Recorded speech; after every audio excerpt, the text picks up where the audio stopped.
Apologies for the delay. I got a little sidetracked, but this is something that I've been planning for a bit, and I finally figured out a good way to just like format everything because I'm using a multitude of different programs. Now, if you're just playing, a video game, you mostly just need to show the video game.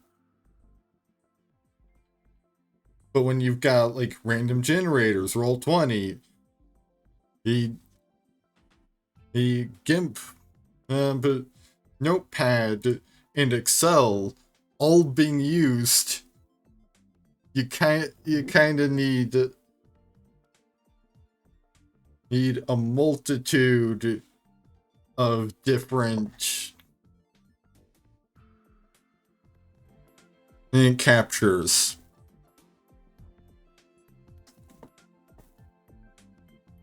So basically,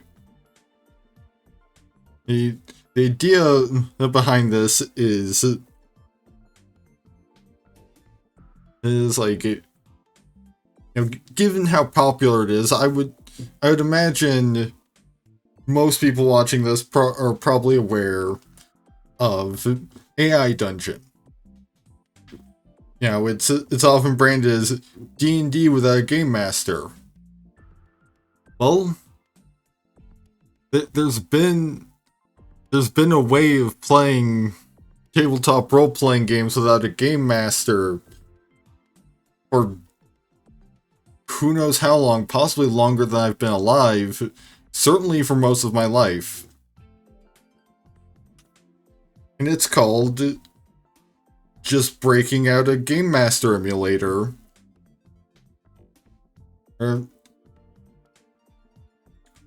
My preference tends to be towards Mythic because it's relatively simple to use, and it is largely a role-playing game system of agnostic.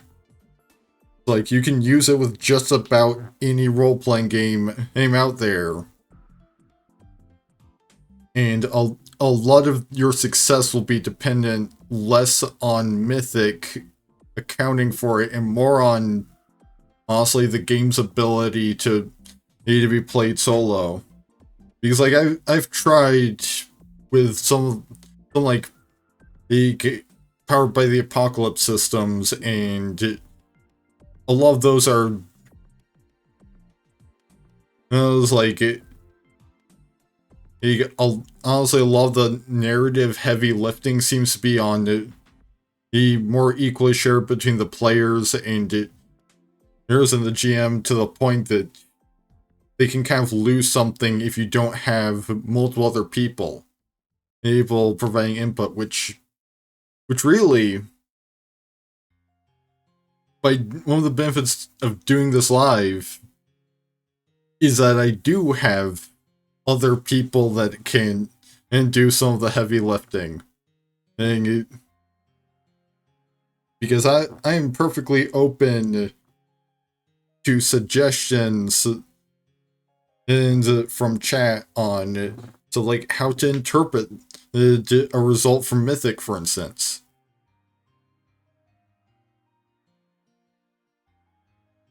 And alright, and so for this first like adventure / campaign,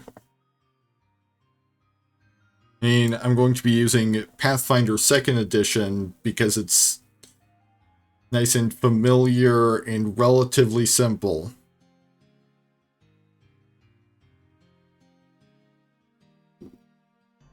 First thing I gotta do is set up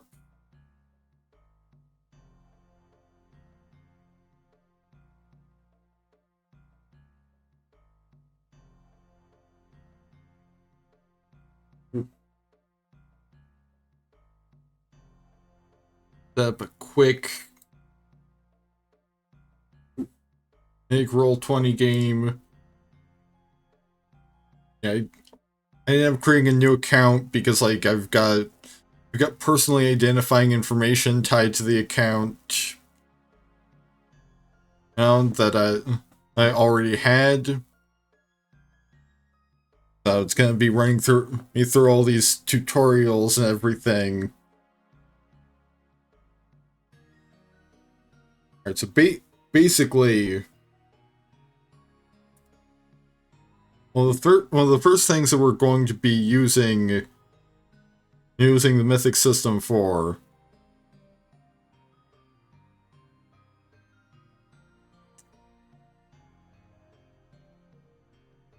is to generate a character.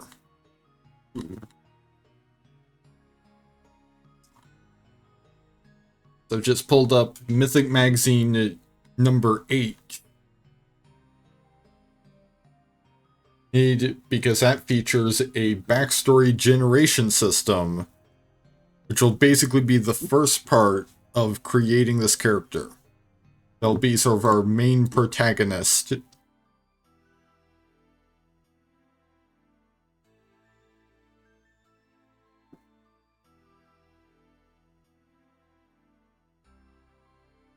I've also got... Actually, the very first thing we can probably do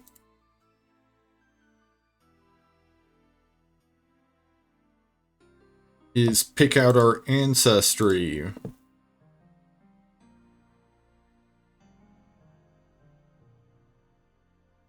Which I've got the random ancestry chart, and we got an 85, which is halfling.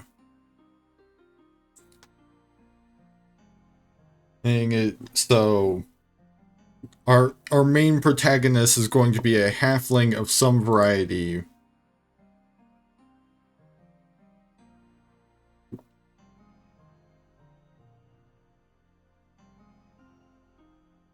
In fact, I actually included a heritage chart that's just 1 through 90 normal heritage, 91 through 100 versatile heritage. Versatile heritage is being stuff like being a tiefling. And for instance, in this system. Alright, we got 25, so that's... We'll just be picking from one of the standard halfling heritages.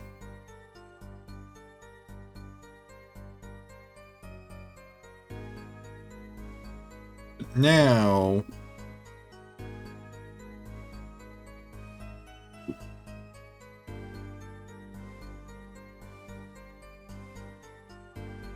Let me just review how many...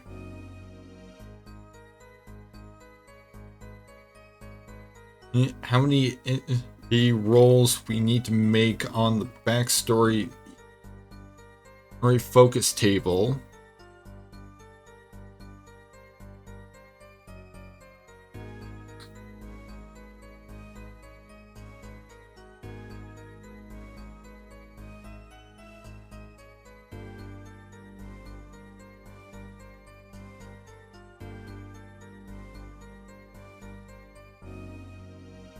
I want to say it's 10 times or until you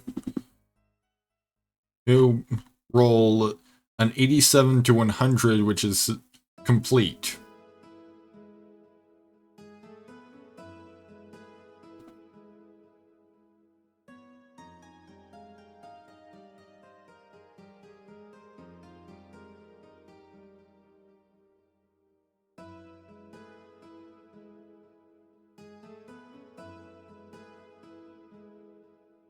I probably should have reviewed this for stream.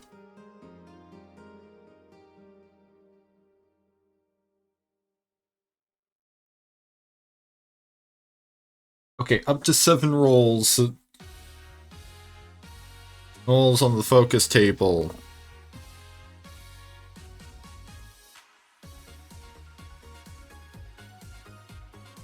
So, you know, I think there's a setting.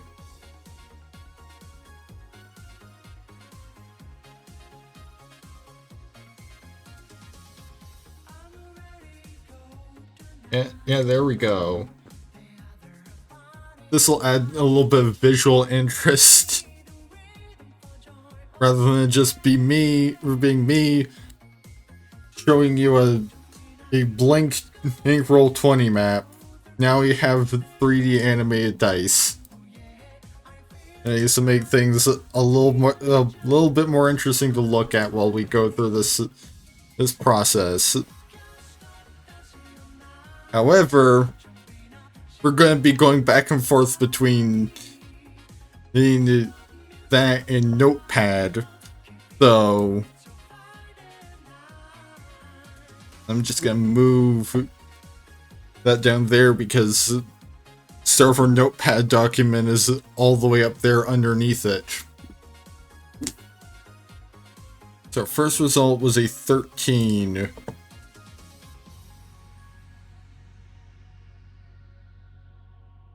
Which means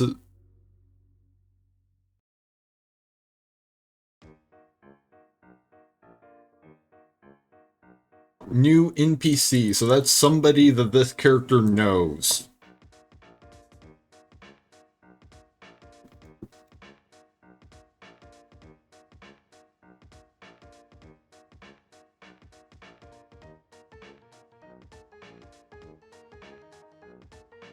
Next we've got 73, because basically I'm gonna roll all the focuses first and then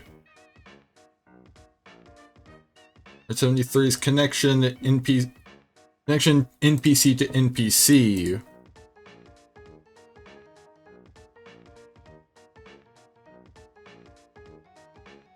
So we've got at least 2 NPCs in this situation.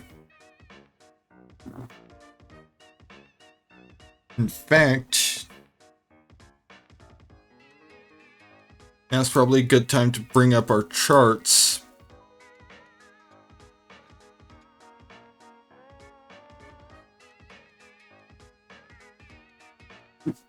Because basically one of the core mechanics of Mythic is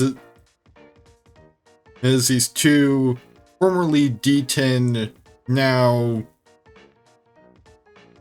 formerly D percentile, I think, now with like D10 and other dice, these charts.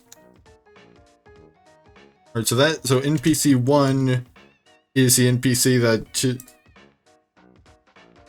that we've already met from the first thing.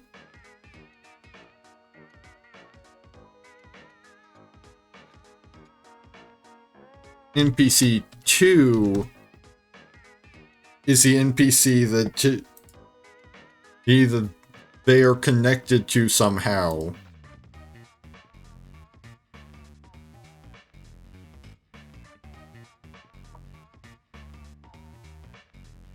But then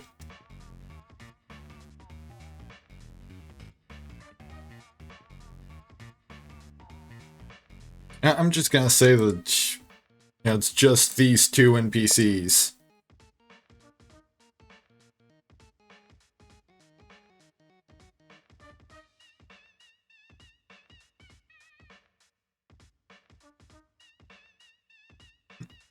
Is this where we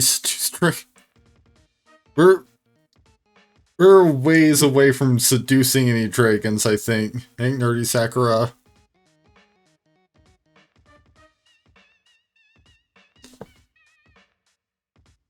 Right now we don't even have a person yet.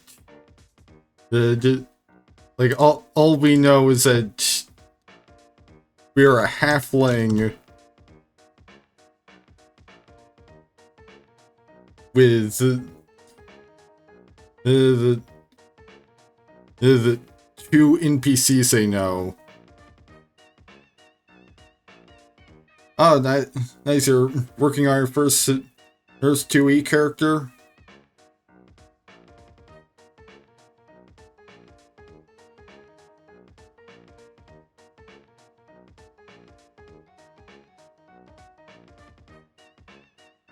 So let's see.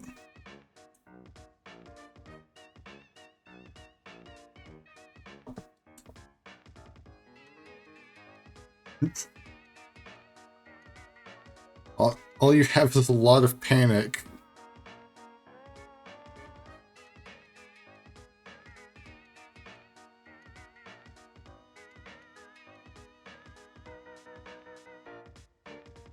So now I roll another 1d100.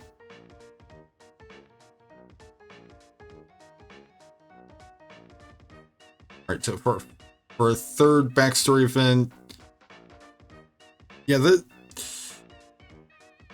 Tui has a lot of options. Like in one of its strengths is being customizable, which just means pages upon pages of feats.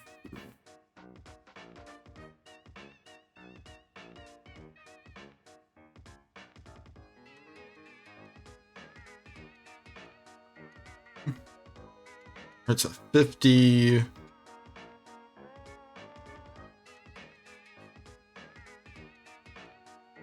Close a thread or new thread, so so we don't have any threads yet. I have until the 17th for your or schedule to have your DM help you. Then you need to be done by the 27th.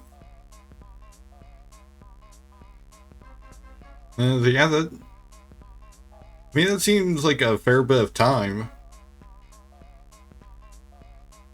Granted, like that's coming from somebody with quite a bit of experience, and so like, if this is my first time, like if this was my absolute first time I'm touching like anything like Tui. If you're coming from 5e, from what I've seen, like 5e is relatively short on options. Oh, thanks for the follow. Like from what I've seen, for the most part, you pick a class, a race, and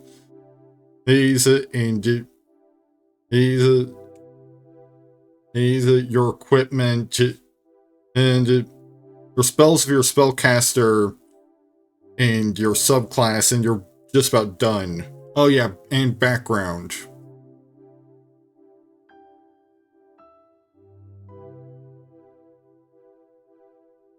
Which honestly, at a root level,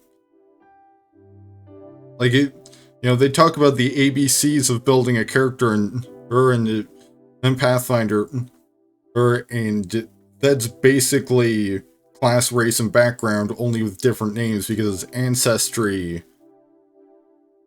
You need a visualization for Kitsune Tiefling. It's maybe some kind of like demon fox. Or devil, or whichever variety of fiend you want your heritage to stem from.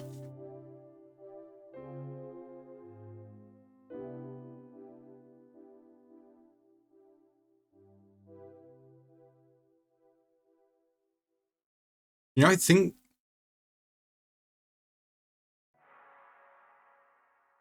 at least if you're playing in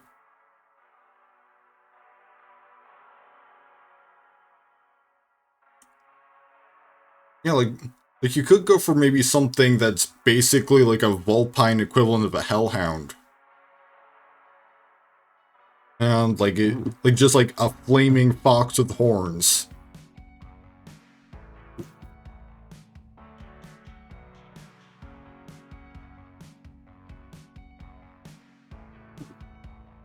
See, we got a new thread. Means I've got to switch over to the threads tab. And with my Excel sheet.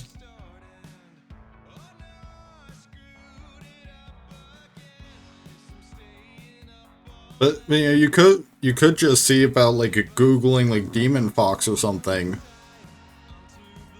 and because like like honestly, a lot of the characters I've built have ended up being like in some way based on an existing character that I like, and then just like tweaked to make them distinctive. Yeah. Yeah, because like ancestries and heritage just have different feats to look through because you know you're not just getting a you know, Tui doesn't really have as much of a concept of like what a stock standard kitsune is.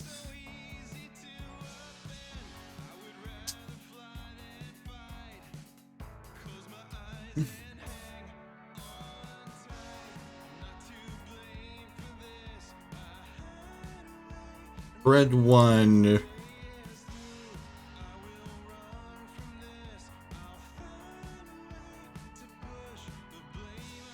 It's 47.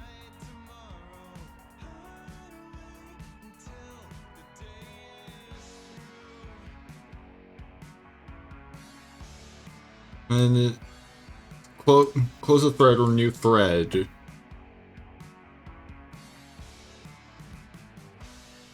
I find Chewie also doesn't have your favorite character, but which one would that be? Maybe there's some kind of equivalent you could use. Thaumaturgy. Well, I...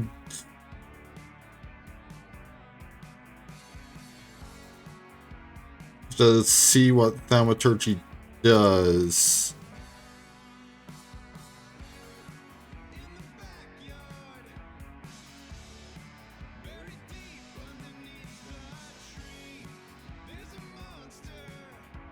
Only clerics and certain tieflings can get it. Okay, so you can make your voice louder, you can cause flames to flicker, brighten, dim, or change color. You can cause harmless tremors. Those create instantaneous sound. And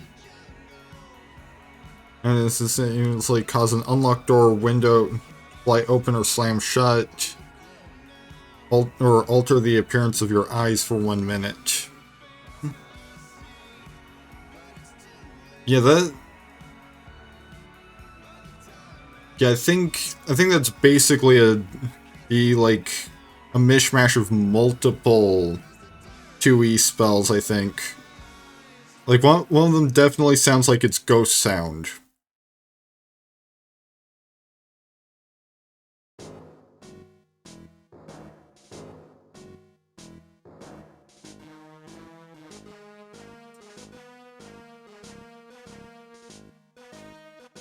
Like you'll probably be using a combination of stuff like ghost sound and mage hand.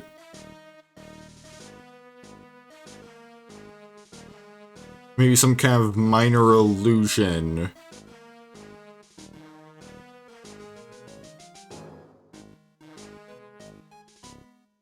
I'm not really seeing anything for like the changing eye color, well, eye appearance, and like altering your voice cast stuff. But like, you know, ghost sound and mage hand could probably get you some of what you're looking for with that, depending on what specifically you're looking to use it for.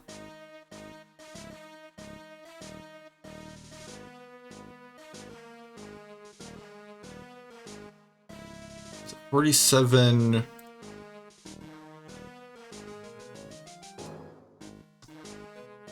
Just gonna roll a d2.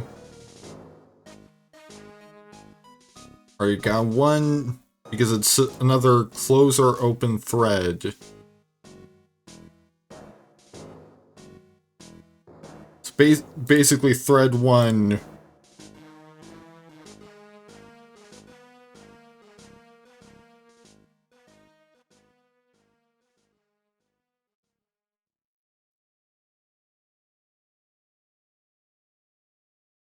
and it has already been concluded. So that could maybe be like this halfling's.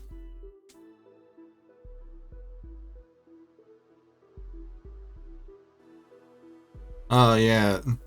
Yeah, prestidigitation. And is in 2E.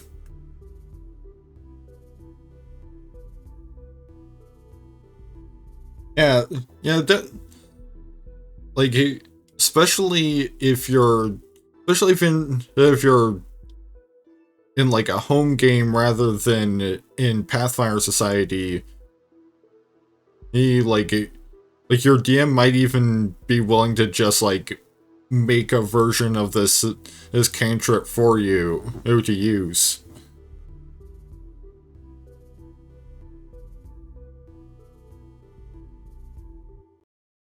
Yeah, that's one of the handy things about being like in in contact with the person running the game, is they can work with you for that kind of stuff.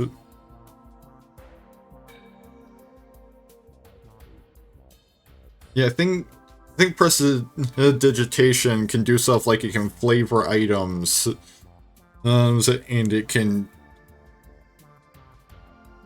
and stuff like that.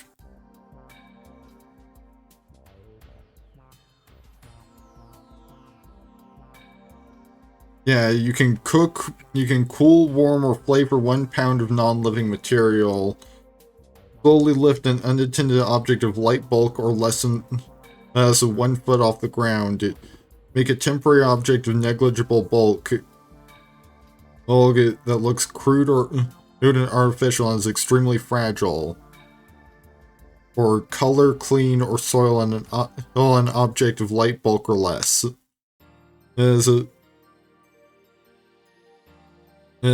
Or something larger with more concentration.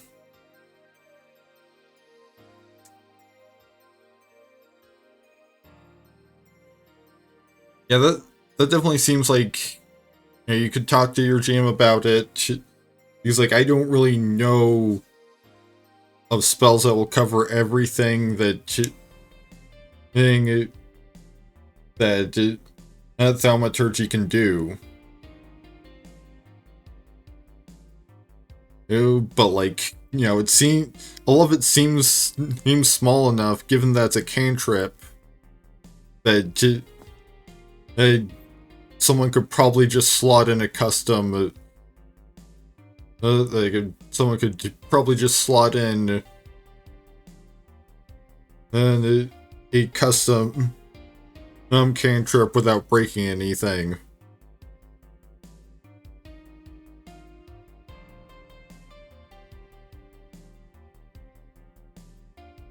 You play a homebrew kitsune with Druidcraft halved in 5e.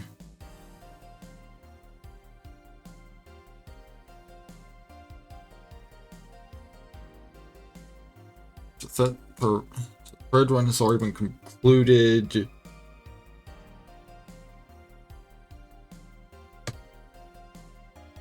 Yeah, roll another D100.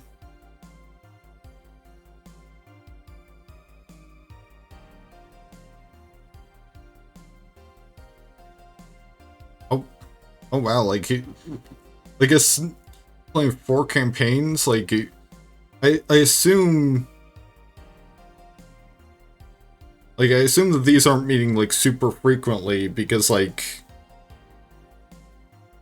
you could probably only manage with 4 different campaigns, you could probably only manage maybe like once a week or something. Yeah.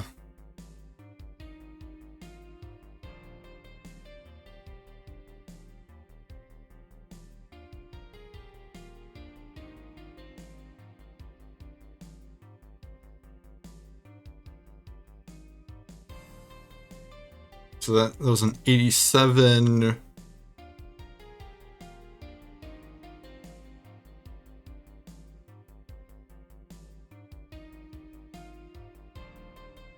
Okay, so that...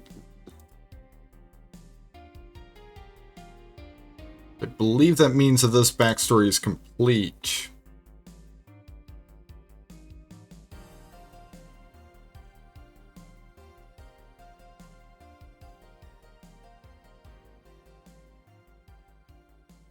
Yeah, so this is all 4 events.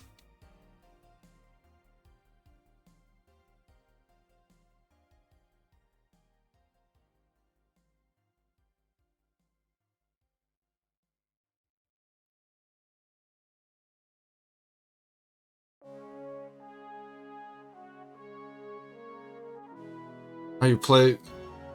Oh, Saturday's game is assuming me canceled.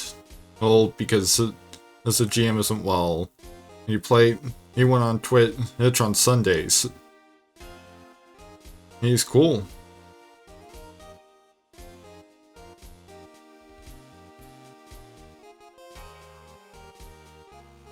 And so we've got our halfling's background. At least these 4. We have the focuses for the different parts of the background.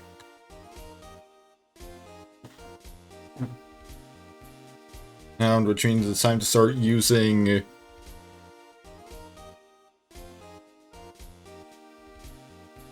the descriptor and actions and the tables to figure out who these 2 NPCs are.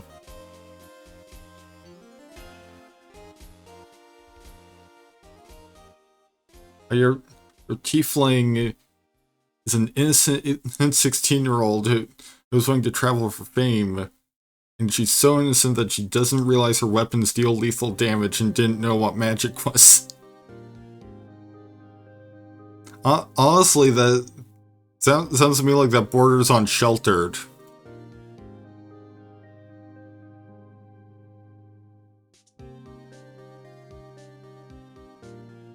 Because, like, I mean, you're like a descendant from a fiend who didn't know what magic was.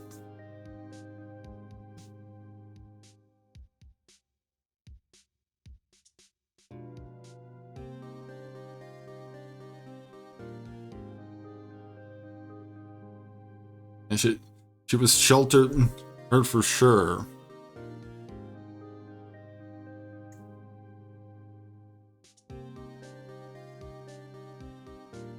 So let's see.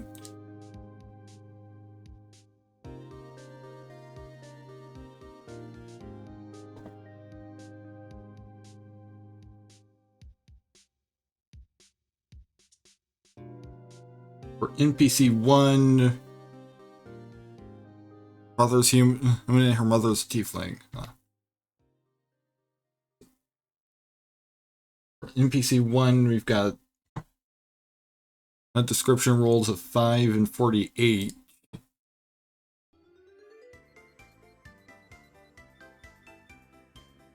Which is a result of anxiously important.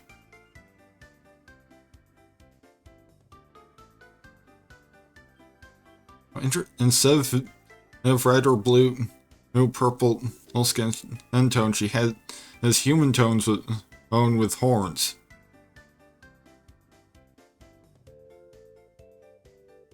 That probably makes like blending in a bit easier. Yeah, you can just hide the horns, or maybe even like claim you're like a satyr or something.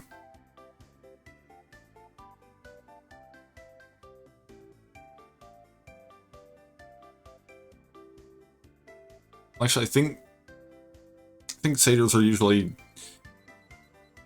Don't know if there's any specifics on whether. I guess it comes down to the lore whether there are like female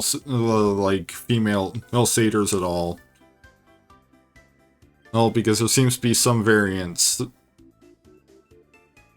But now 5e Satyr lore, I think it at least has some stuff from Theros, which is confirmed to have female satyrs.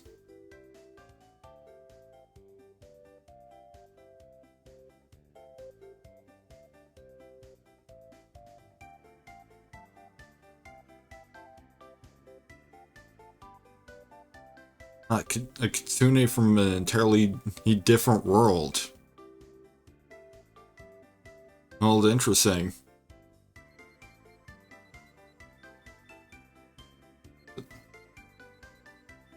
See, anxiously important. So I'm thinking NPC 1. I think NPC 1 is somebody who's like at least locally important, and maybe the heir to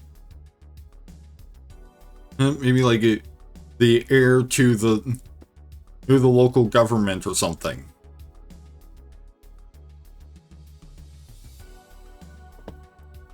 And is incredibly anxious about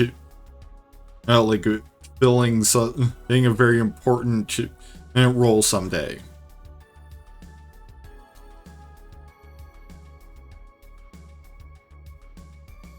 Yes, I'm gonna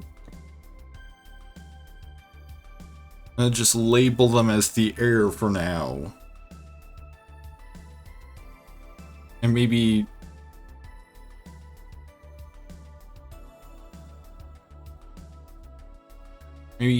this NPC to NPC connection will help us figure out what exactly their importance is.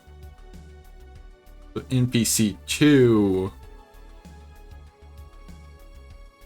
got 38 and 64 for the description.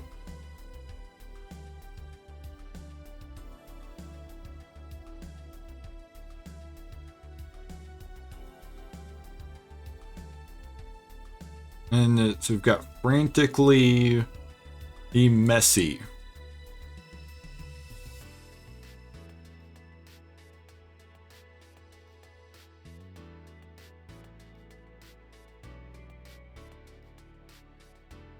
So that sounds like one kind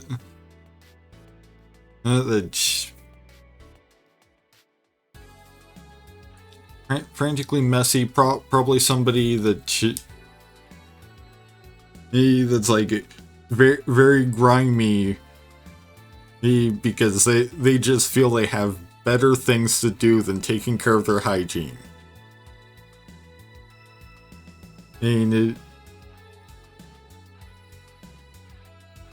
which honestly could be maybe someone who like works in some kind of craft, and so like they're constantly working on projects and can't be asked to clean after the last one before starting a new one. I'm going to temporarily label them as the crafter until we figure out what kind of craft they do.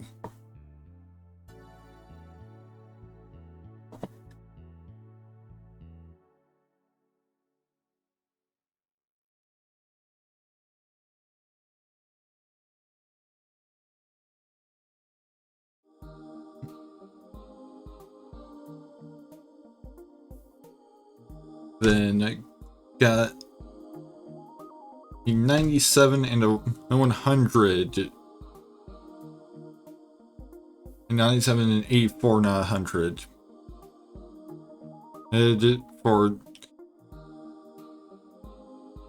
Edit to figure out the action that brought these two together. Just 97 is transform and 84 is normal.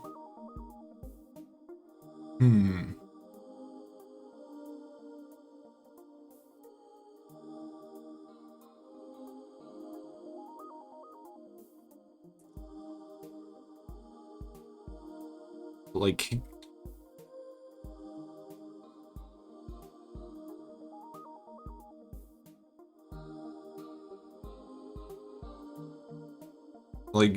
something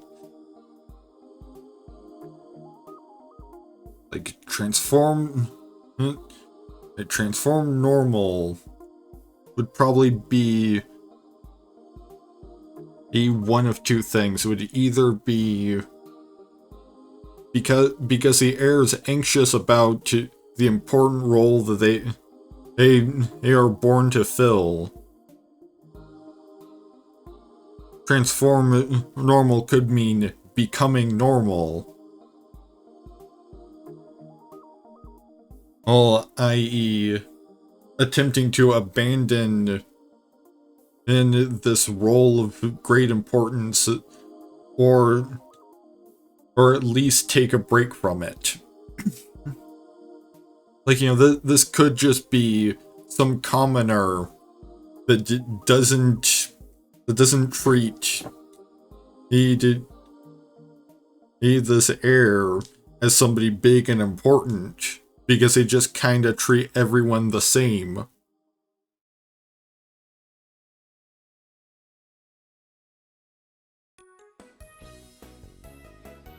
And so, you know, the heir is able to feel normal around them. Or it could mean that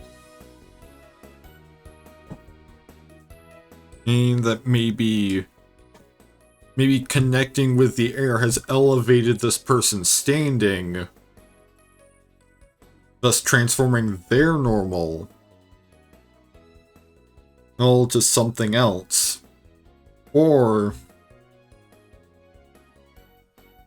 maybe the crafter is making something like magical at the heir's behest. Yeah, I'm gonna roll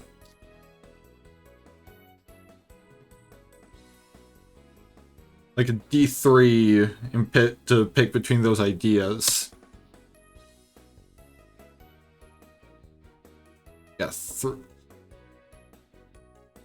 I think I kind of like the, because like this isn't part of Mythic's rules, so I'm just gonna pick one. I kind of like the idea of like this crafter just kind of treats everyone the same, regardless of their social standing. And so like the heir is grateful to have someone that isn't like tripping over themselves to please them.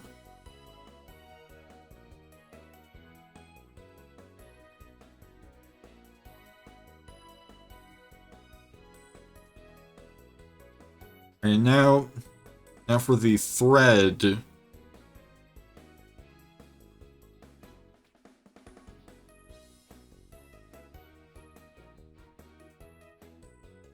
And we need an action for what this brave halfling set out to do.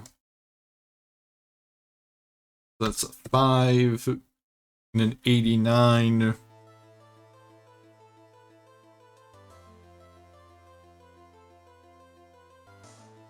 And recruit new portals.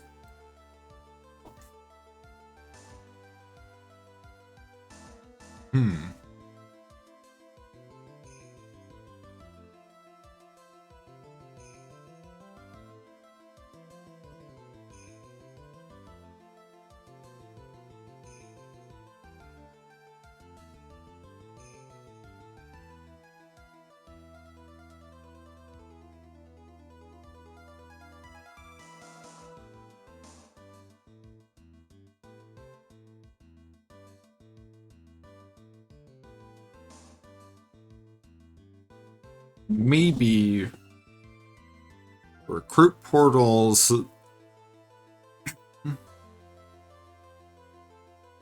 That sounds like maybe needs some kind of summoning.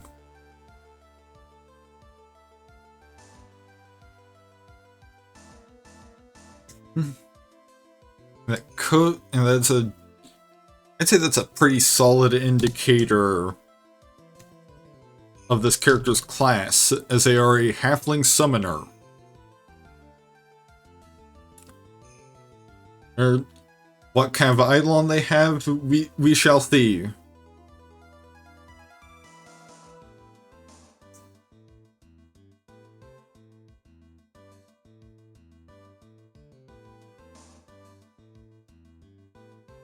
Right now, for their background, I'm thinking,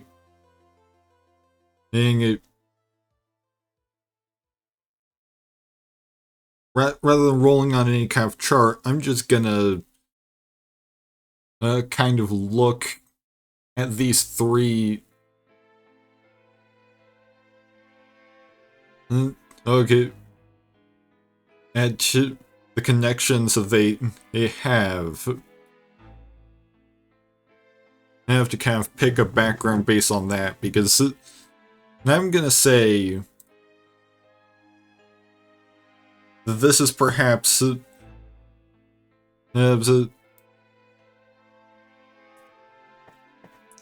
actually, let me just get switched over to just browse through the backgrounds. Because I feel like their connection could be that they're perhaps some kind of relative of this heir.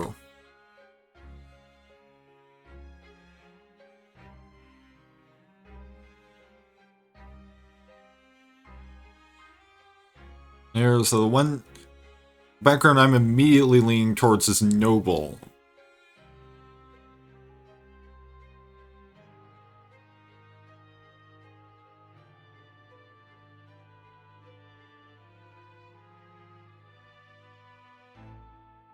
Yeah, noble or maybe ward.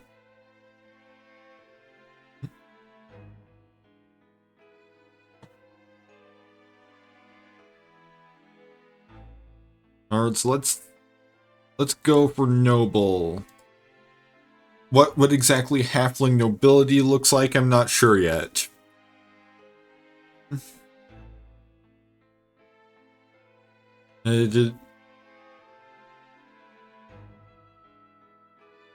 They are noble,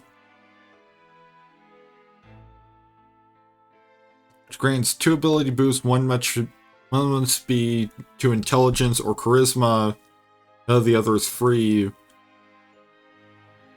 And they are trained in society, genealogy lore, or heraldry lore, and have the courtly grace of the skill feat.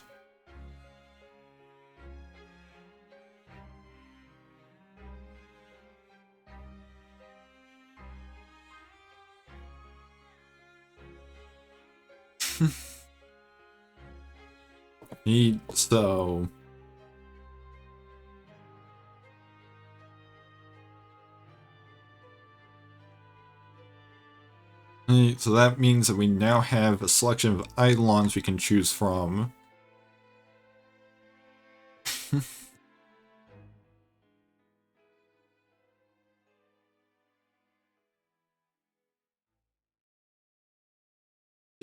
Other than being a noble, who's evidently got an interest in magic, we don't really know much about this halfling as a person.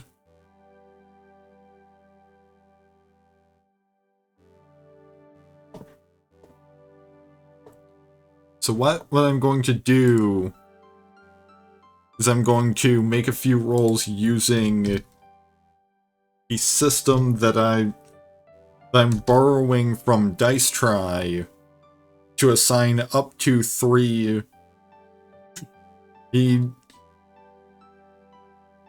assign up to 3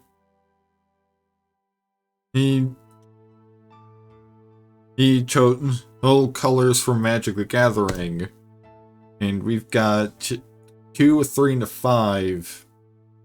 So that would be blue, black, and green.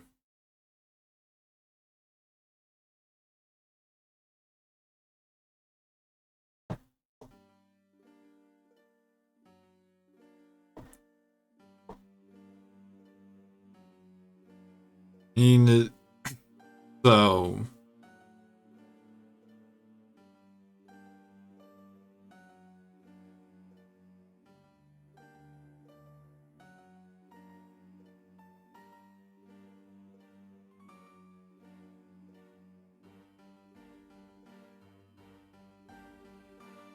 oh, that means that you know, they're. So I'm gonna say that this is a halfling that can be like a little entitled, all judging by the black aspect. It's like a little entitled from black. Blue probably represents the an interest in like learning,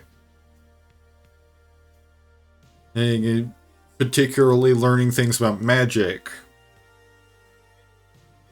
And the green, I'm gonna say, is them being a bit on the traditional side. So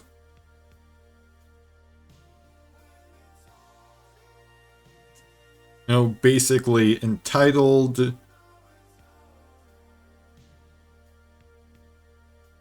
curious about magic, and traditional. Because, you know, no, it pays nobles to be a little bit traditional, because tradition is where they get their power from.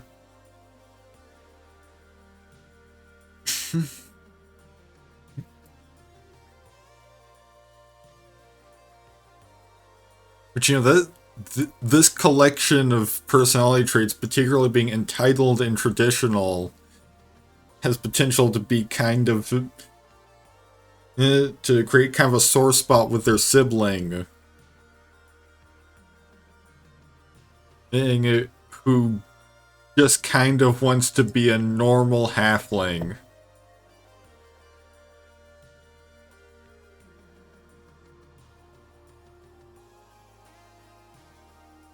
And I have been referring to all of these characters with they, them pronouns because we haven't decided on gender stuff yet. I'm gonna roll a d3 for each one of them.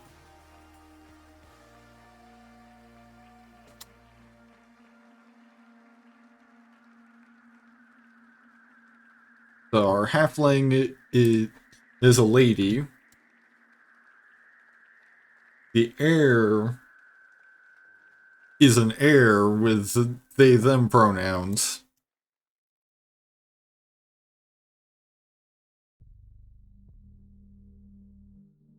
And the crafter also uses she, her pronouns.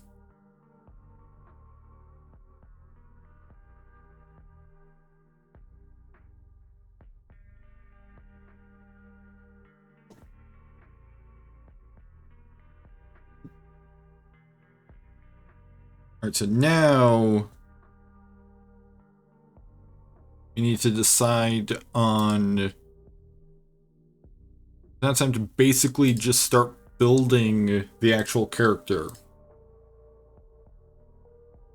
Gonna use just a randomly generated name temporarily until we figure out a good like naming system, which I do have like a random language generator I could use, or we could just use like good old fantasy namegenerators.com. So halfling, summoner, and for this, I'm not bothering with alignment because Pathfinder 2e is planning on moving away from alignment as part of getting rid of anything that could potentially tie it to the OGL. So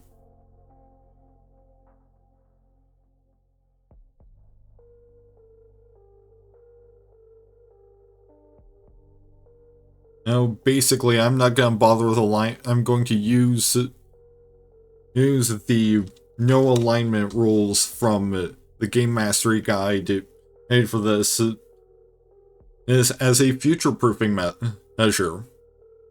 I'm gonna say every PC gets one gets one hero point.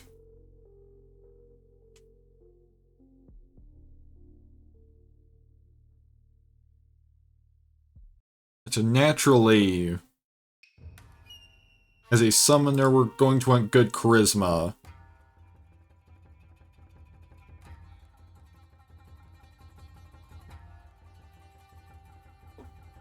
Let's see, ancestries, halfling.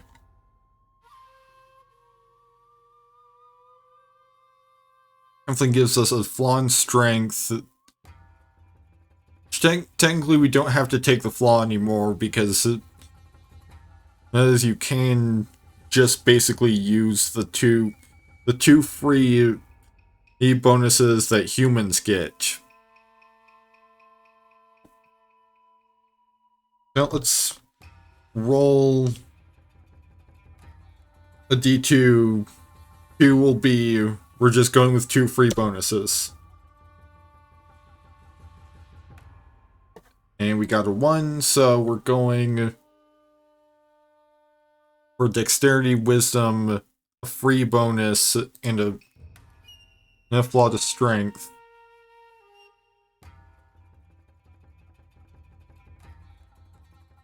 So from our ancestry,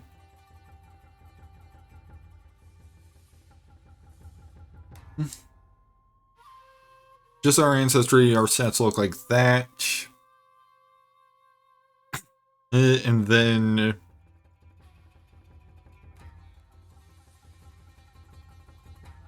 playing our background, I'm gonna say go for charisma for both that and our free boost for our ancestry. Then we get another boost to charisma for being a summoner. And then for our free boost from our background, I'm gonna say let's go Dex. And then we get 4 free boosts, one of which is going to go in charisma. And I'm gonna say intelligence and dexterity and constitution will probably be the other ones.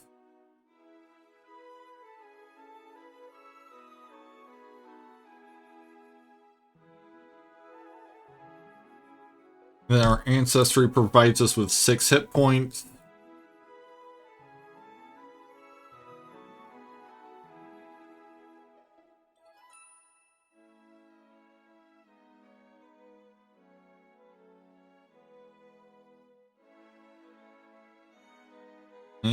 And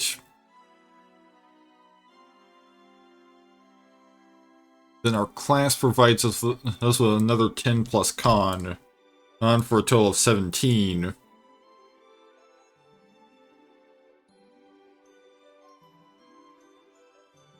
Naturally trained in our class DC.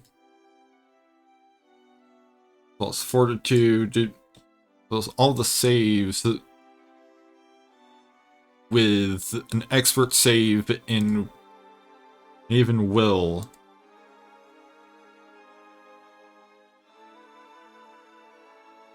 Plus training and perception.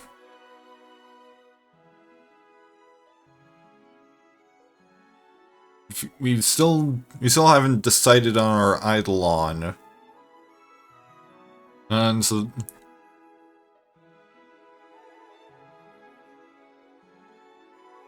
oh, interesting, they've updated the character sheet since last time I used Roll20. Need to add a button for if you're making athletics or acrobatics checks for actions that have the attack trait. That if you've already attacked one or more times, names this turn, you can have it automatically apply the negative.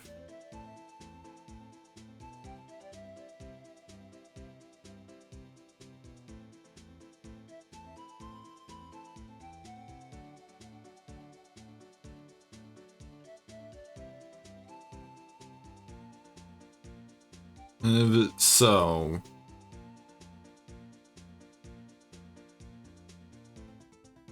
at first level we get initial proficiencies and evolution feat, link spells, spell repertoire, and we've also got to figure out spells, but before we can figure out spells, we've got to figure out our Eidolon.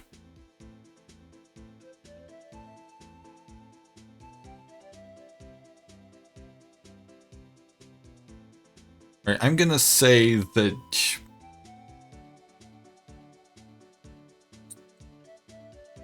probably not a phantom or a plant or anything. Like it's probably an outsider from pretty far away. Hey, since she had to do some kind of complex summoning and to get this thing onto the material plane.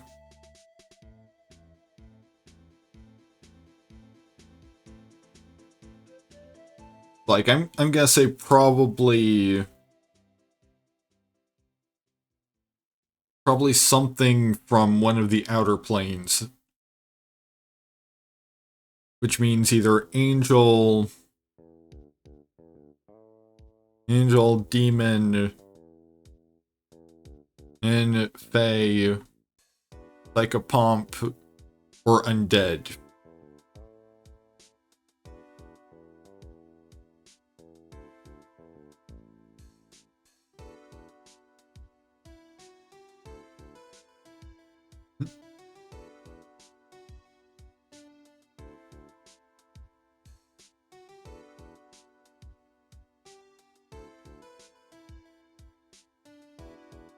Probably not an angel, I would think.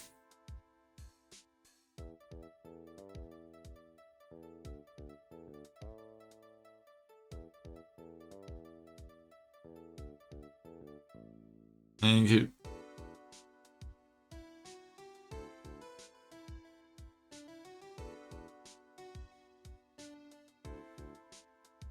Thanks. Let's see your Eidolons.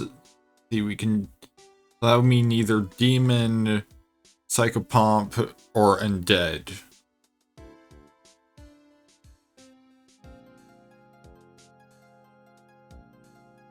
I'm gonna say either demon or undead.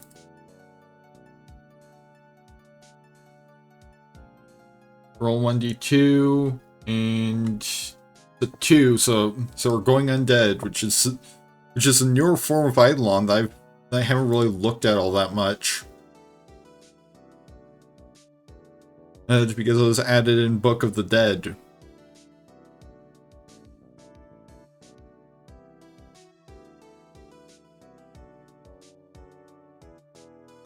I'm gonna say we're probably going with a medium-sized undead brute. Because, you know, a pampered noble with an 8 strength is probably going to be summoning this thing to be able to do heavy lifting. And quite literally. Like, it might even just straight up carry her around. And like an undead palanquin.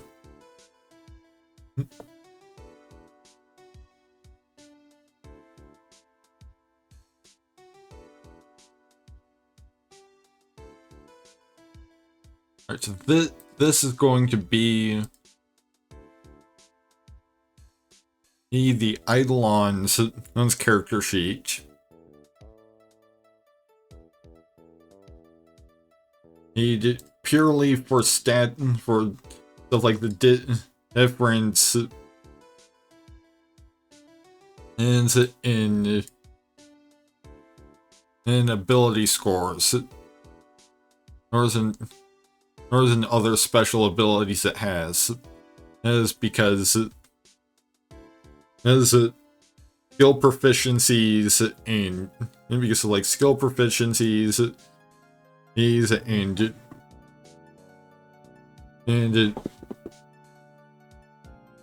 and hit points are shared.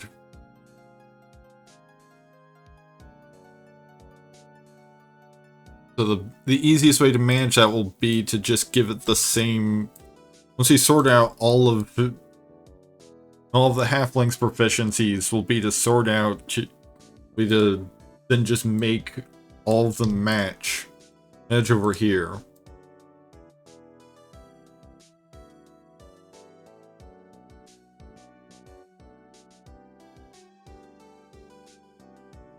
It was off 10.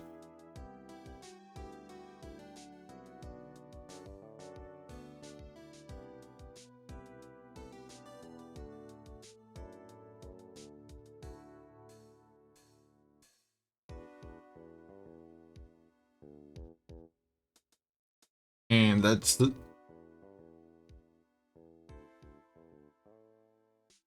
And that's a +2 of basically natural armor.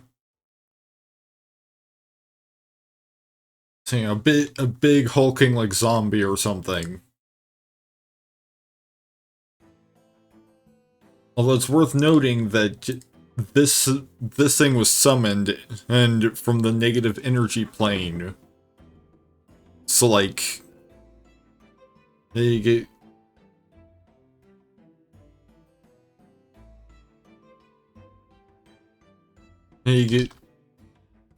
there's no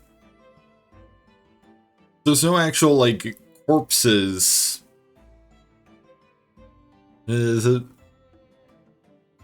is from the material plane that was used. It was in making this thing. Unless, of course, somebody traveled to the negative energy plane, died, and got reanimated.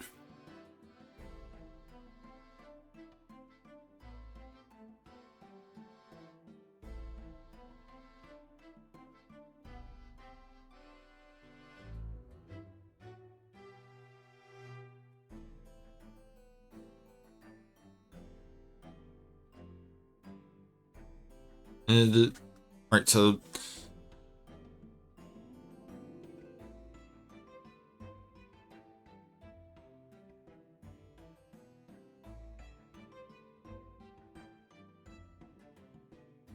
So now we need to figure out now a halfling heritage.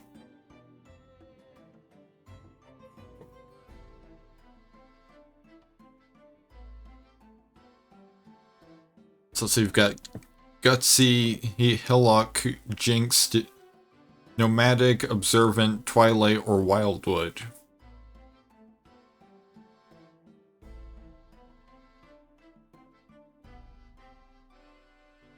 Right, so since some of these are based on the surrounding environment, let's go ahead and use this generator to generate where we're starting, so that maybe we can get an idea of where our home settlement is.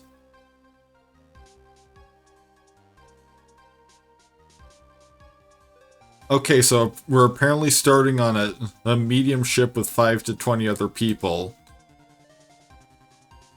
You know, we're on a voyage of some kind.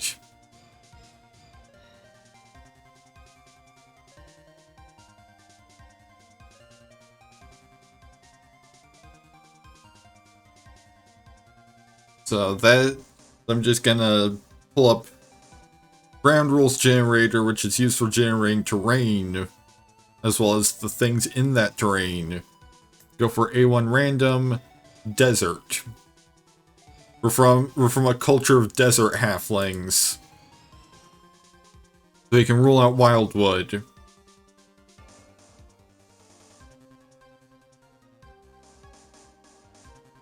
Probably not nomadic either. Well, I mean, nomads could probably have nobility.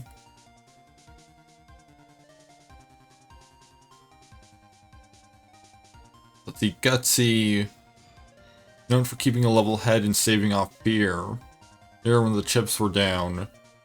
Making them wise leaders and sometimes even heroes, so maybe that's what we go with.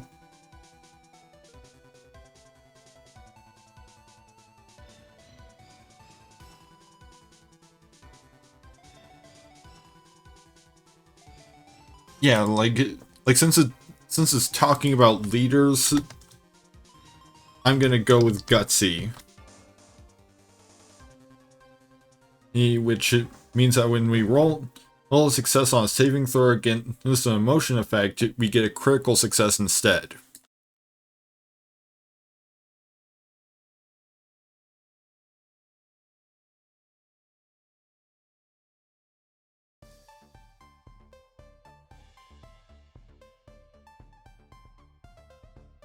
Now time to start just noting things down.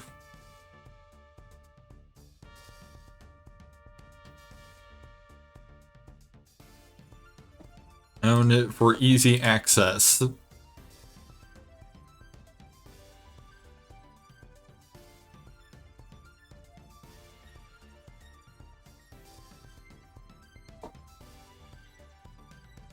And we have the beach. Courtly graces.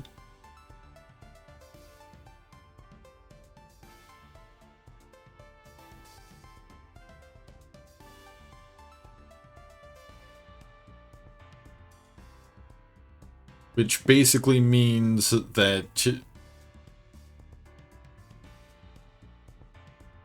we can use society to make an impression on a noble, as well as with impersonate to pretend to be a noble, if we aren't one, which we are, so we don't need to worry about that part.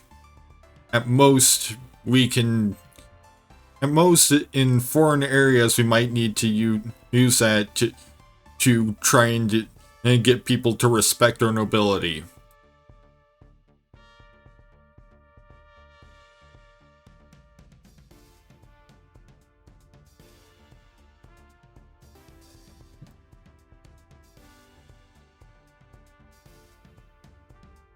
Yes, then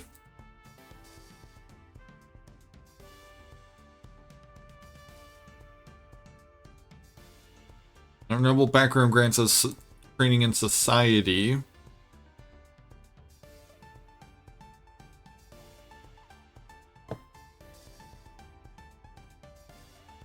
As well as genealogy lore or heraldry lore. I'm gonna go for genealogy.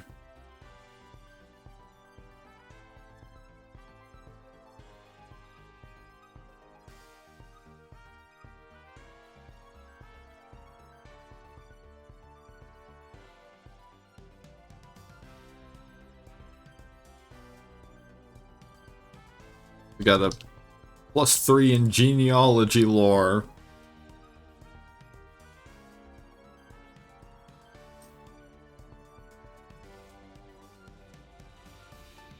And from being a summoner,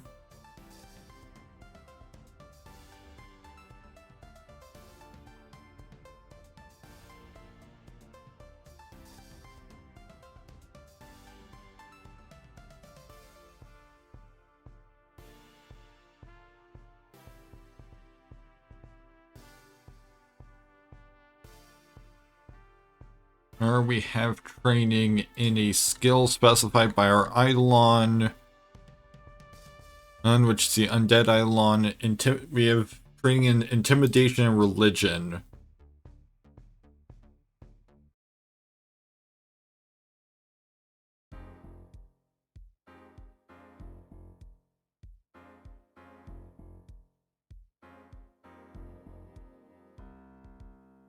And then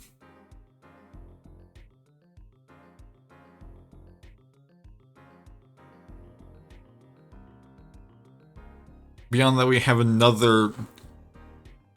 training in another 4 skills. All is because we get 3 plus our inch. I'm gonna say probably Arcana, Diplomacy, Deception.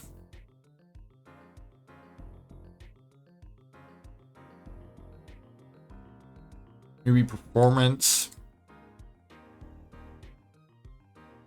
Actually, I'm gonna say Occultism.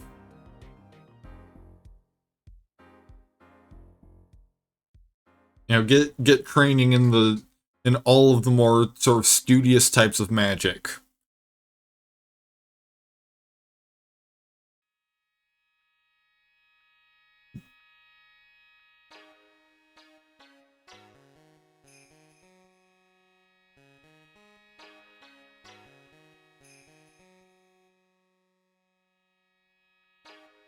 And honestly, I'm not sure. And honestly, like, I feel like given her background, she doesn't really have much in like combat gear. Like the Eidolon is meant to be the combatant here. She just kind of backs it up with her divine magic.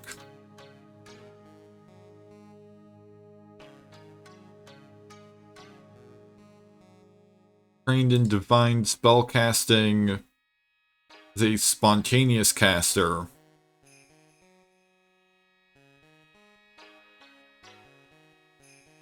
With their key ability score is Charisma.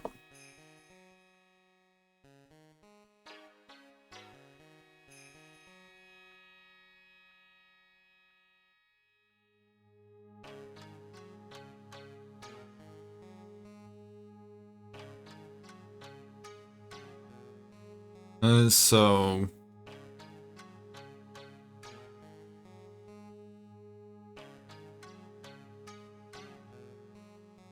we automatically know Evolution Surge.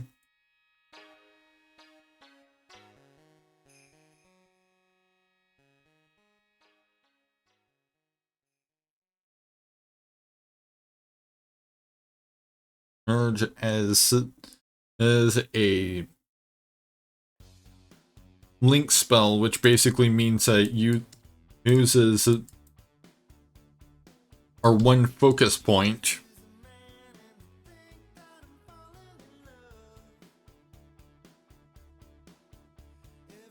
And then on top of that, we have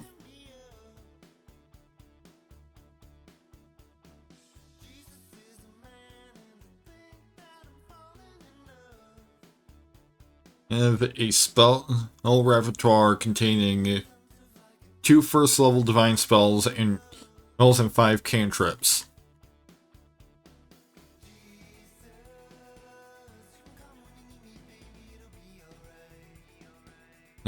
So now to start picking out some divine spells.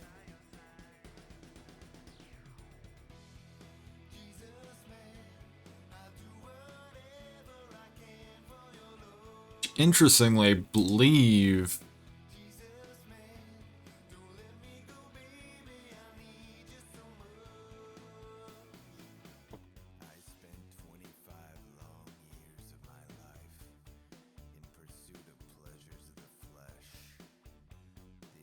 yeah, we can because our Eidolon is undead, we can technically heal ourselves with negative energy by targeting our Eidolon.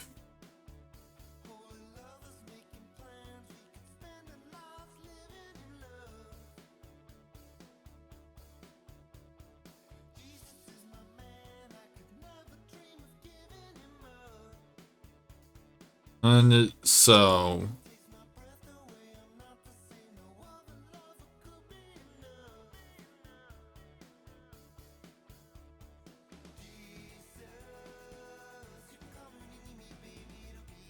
let's see, we can...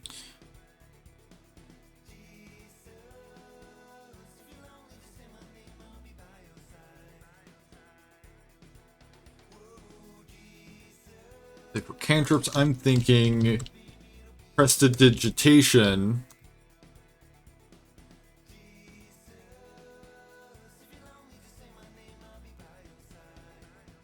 And forbidding ward.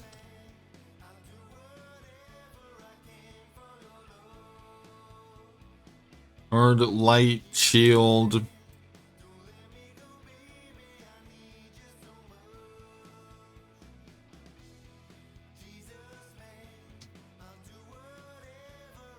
And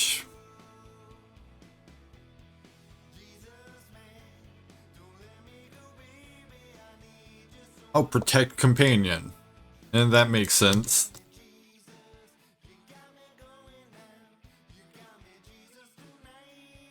Is it?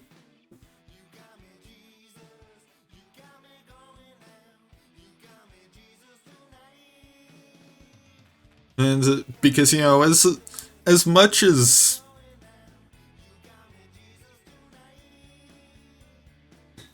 as much uh, as our character is kind of self-centered and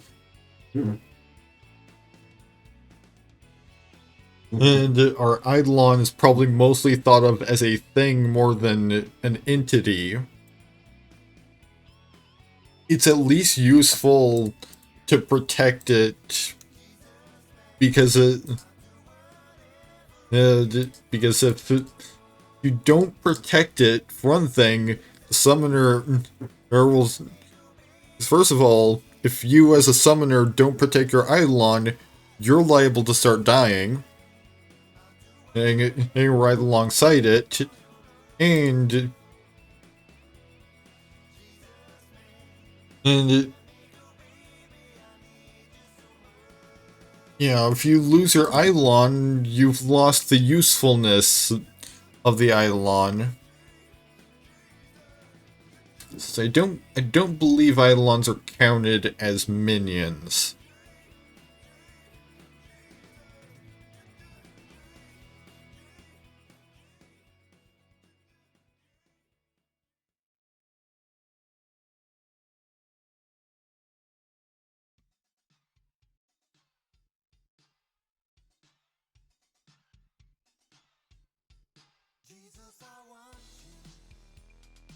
And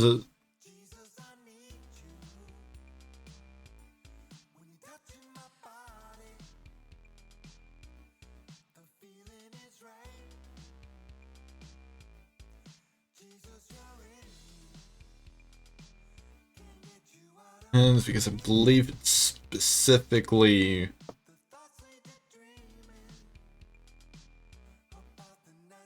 Yeah, your Eidolon is no mere minion. It doesn't have the minion or summon trait.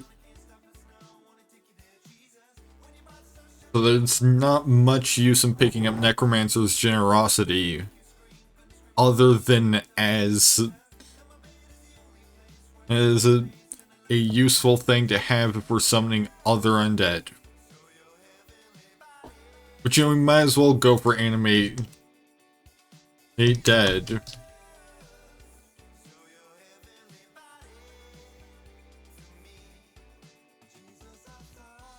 It's like, you know, we can back ourselves up with but with level -1 undead, so like crawling hands, predatory rabbits, severed heads, skeleton guards, and zombie shamblers.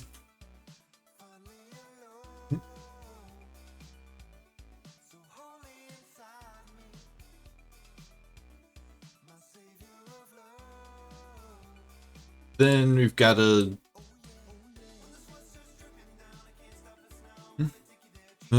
set up the Eidolon with the same proficiencies, which is apparently also expert and hard and well saved, and trained in. It's an expert in forward and reflex and trained in will, so.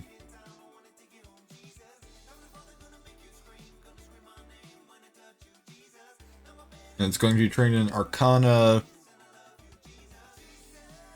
Intimidation, and Diplomacy, Deception, and Occultism, Religion, and Society, because it has the same skill proficiencies as Master. It also means that it is trained in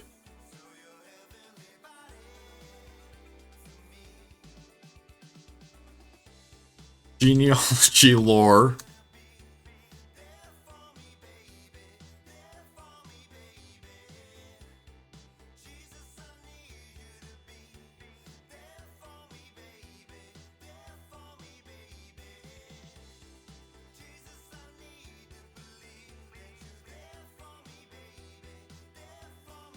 That looks like they haven't fixed this bug. That sometimes it doesn't register that you have a bonus other than 0 in your intelligence for your lore, because even though literally all of the... I guess it's got something to do with because you're adding a skill that wasn't already listed.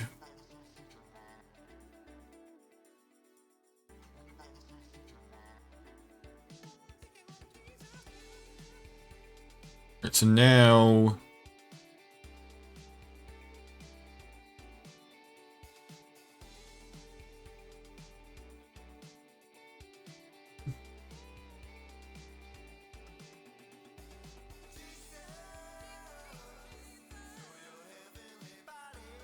So now we've got... Now it's just a matter of selecting some feats. Because I believe at first level we get... Because by being a summoner we get an evolution feat. And I believe we also get an ancestry and skill feat as well.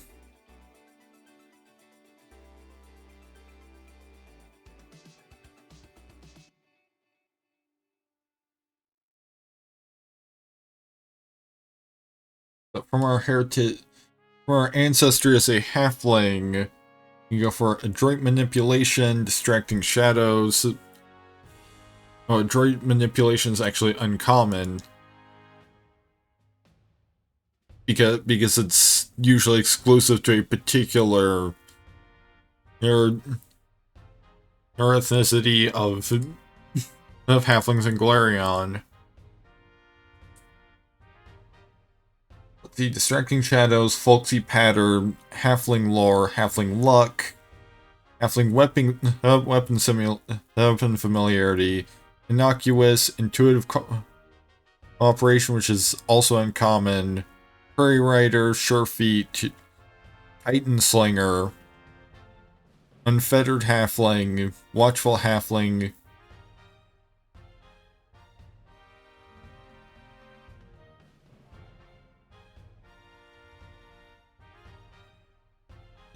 Let's see.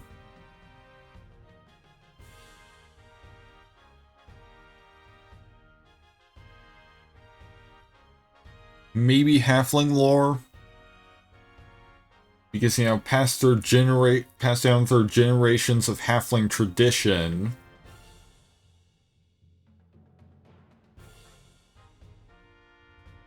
You can also go for halfling weapon familiarity.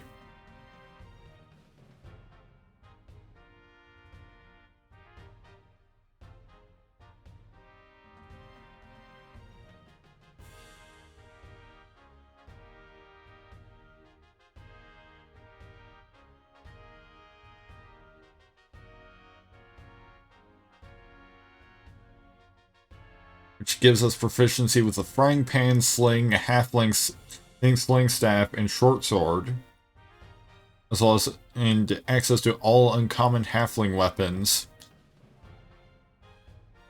I think I'm gonna go halfling lore.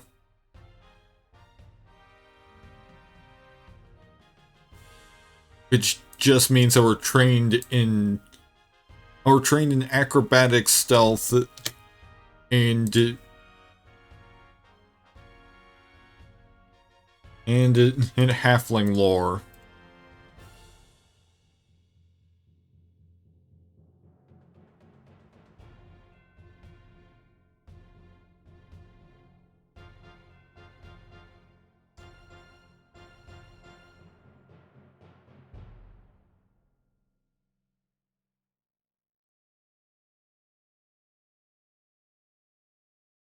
So we've got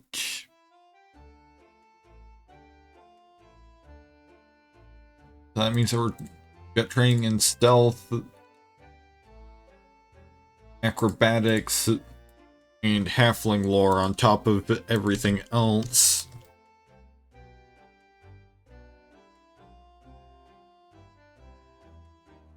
Which also means that our Eidolon is also trained in those skills.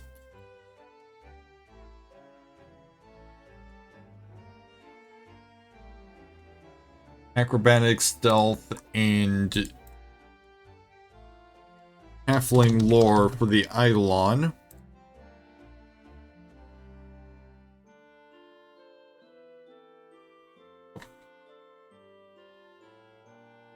So now the Eidolon can roll halfling lore to +2.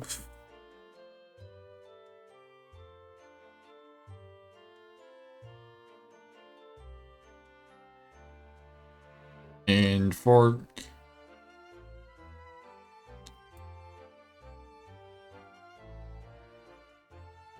actually, I think maybe we don't get a skill feat.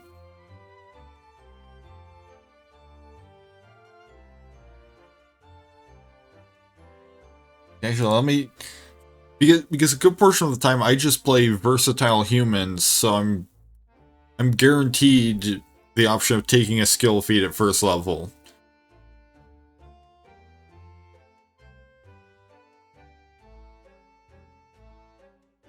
This is also the first time I'm in a bit that I've built a character by hand, because a lot of the time when I'm playing in person, I just have Path Builder on my tablet. In fact, originally I was planning on doing this stream with Path Builder. But it's like, well, I'm gonna have to translate all of this over to a Roll20 character sheet to be able to use the full abilities of Roll20 anyway, so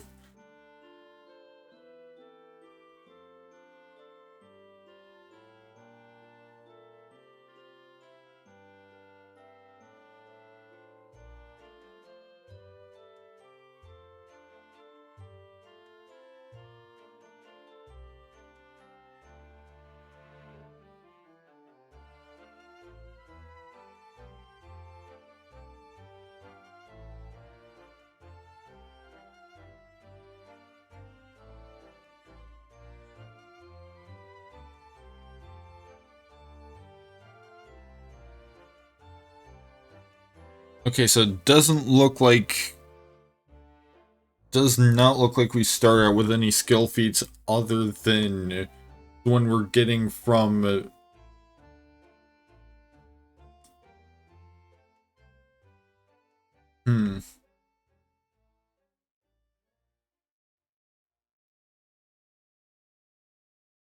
I think we might be starting out with a general feat.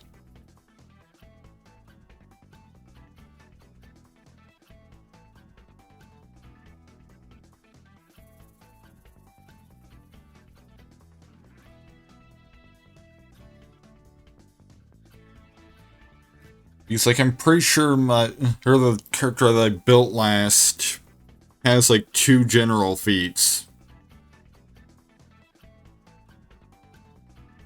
Oh, wait. No. no, we just have the one. We just have courtly graces at this level because the character I built last is a human with the general training ancestry feat and the versatile heritage, so that's how he got to both both oh the both of those general feats, because he's got both fleet and improved initiative.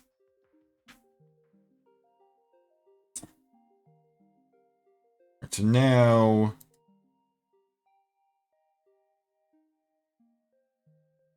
that means that we just need to finish up the stuff that we get from our class.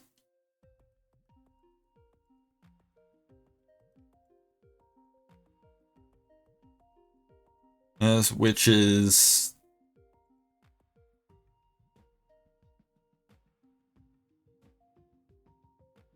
an evolution feat.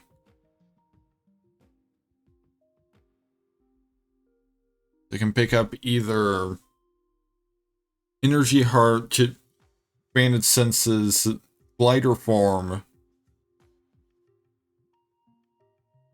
Oh, just those three. Well, four, because there's also advanced weaponry.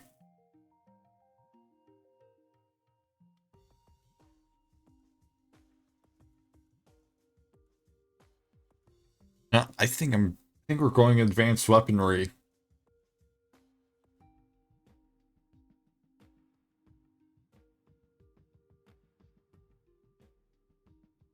We also haven't put in the Eidolons and starting attacks.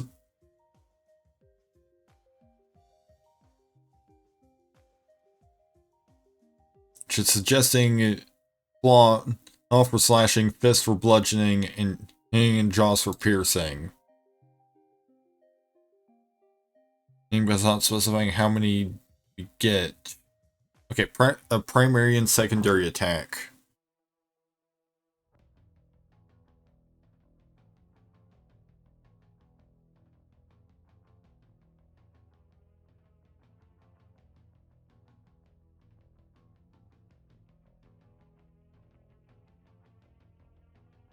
I'm gonna say that either maybe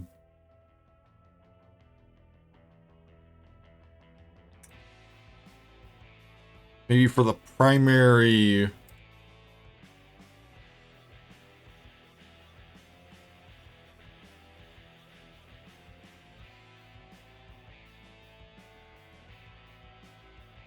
gonna say for primary we go for just a fist with forceful and sweep.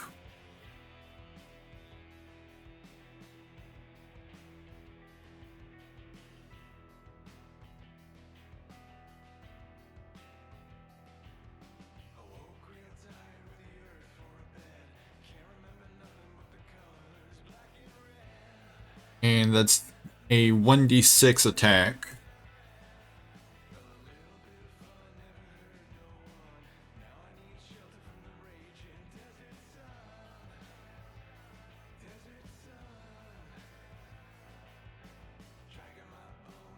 Okay, and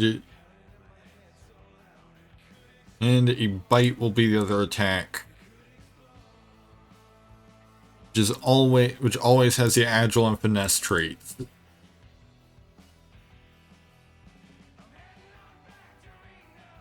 It's always 1d6.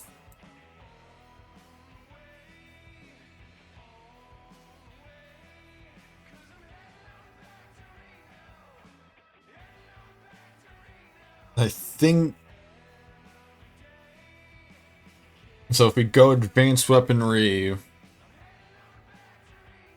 we can give one of these the disarm, grapple, non-lethal, shove, trip, versatile, bludgeoning, piercing, or slashing traits. And we can just pick one of those.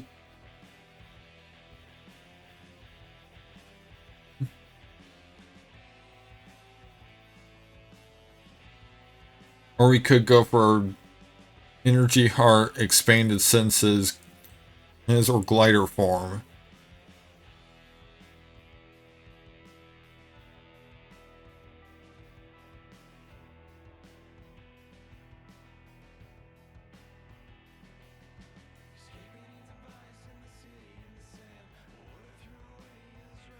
The energy heart. Ooh, one of its unarmed strikes, unarmed attacks changes its damage type to the chosen type, and it gains resistance to that type equal to half your level. Oh, that could be fun.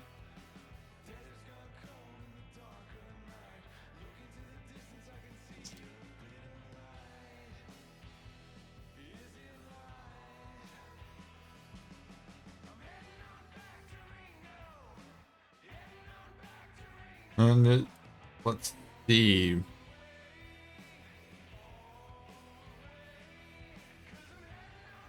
Energy is acid, cold, electricity, fire, or sonic. Or we can go for positive or negative. Because it specifies he's an energy type other than force, so we could go positive or negative. The min-maxi... Well, I mean, really, positive energy wouldn't be min-maxi because, sure, you're dealing positive energy damage, but for one thing, that only hurts other undead. So it'd be mostly useful for taking less damage from... So yeah, maybe we go cold.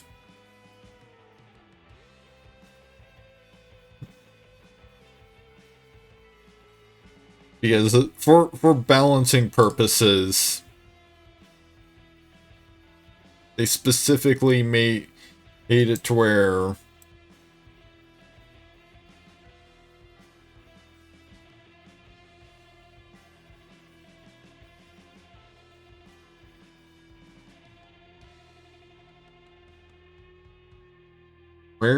I'd specify that's cold. Because this is just giving me the option for bludgeoning, piercing, or slashing.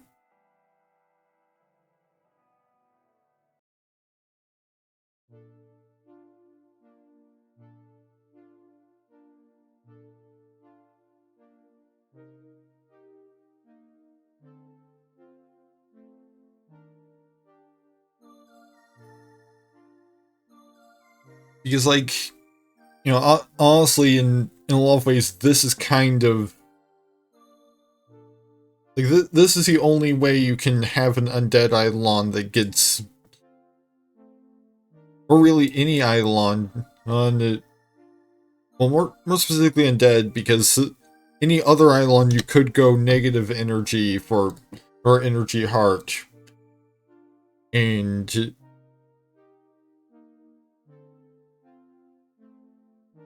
Then...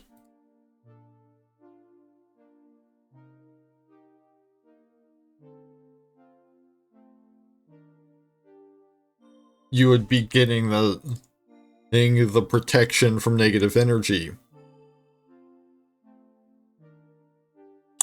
This is also handy because it's also handy to have an undead Eidolon. Because I'm pretty sure if you and your Eidolon are both caught in a blast, you effectively take the damage twice. So this makes it to where the overall damage will be less as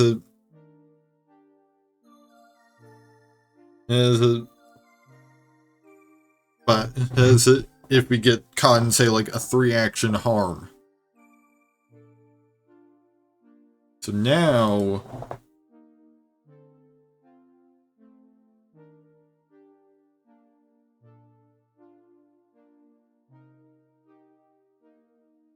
I'm actually gonna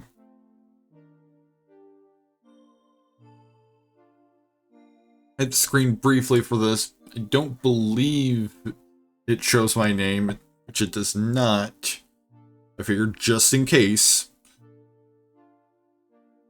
So this is Vulgar, or the Fantasy Language Generator, which uses actual linguistics to generate a language. So this is going to be the language spoken by our desert halflings. And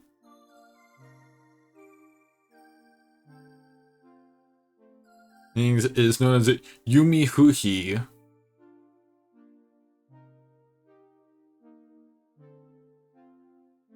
Okay, yeah, does look like it.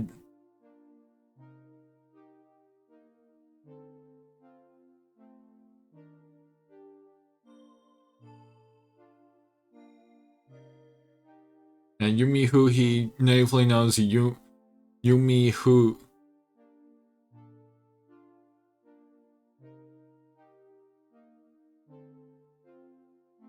Yumi Iha.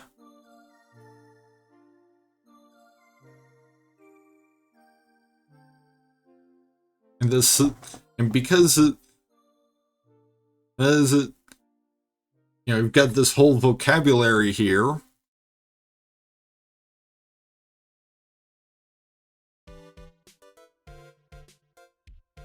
We can easily, and I mean to edit the language, I meant to open up the Smart Translator.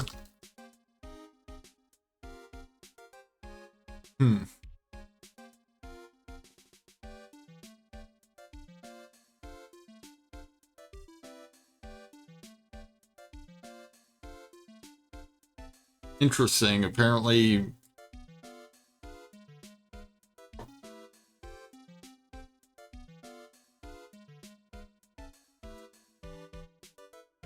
Kind of an interesting oversight.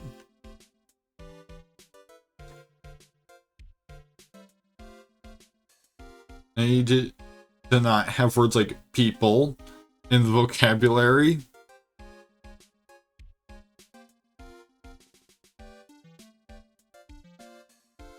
Because I figured that would be a good, solid way to come up with a name for the culture.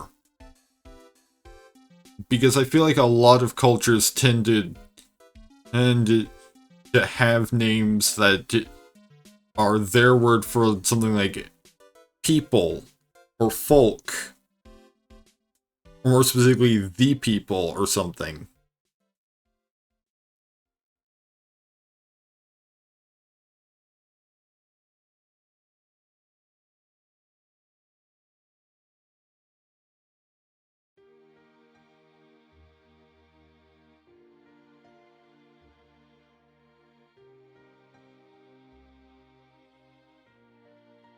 But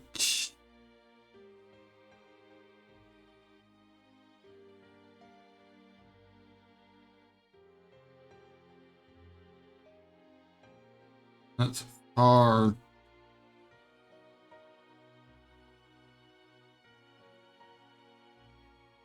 I will be right back.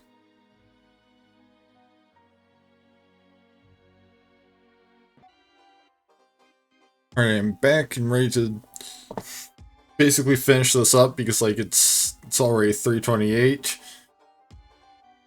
But we mostly need just a couple names at this point.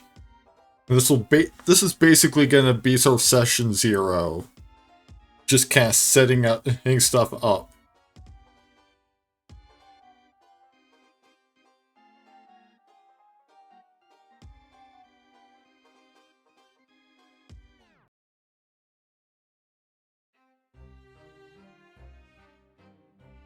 Right, so we kind of looking through, figure out stuff like, what is this culture called? You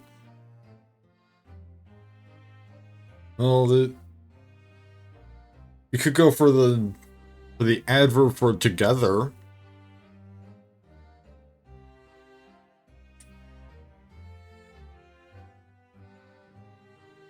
Another common thing used is like, people of insert place. These for naming cultures.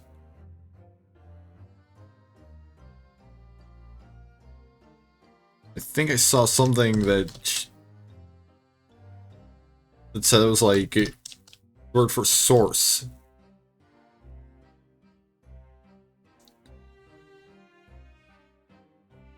Yeah, kaho. Oh, is source, origin, well, fountain, or resource. Or so maybe you can work with that.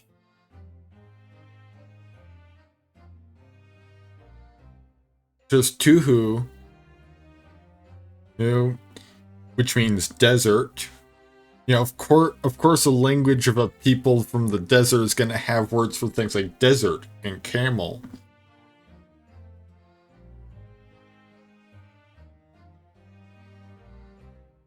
Desert societies tend to be oriented around water. So maybe something like river source.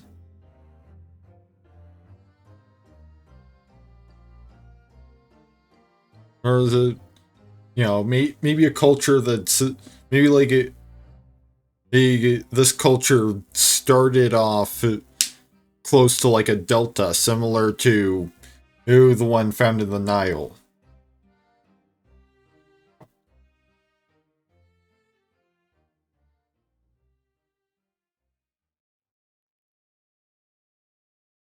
That would make them most likely the people of the river source. The river is Tuyo. It's a thing.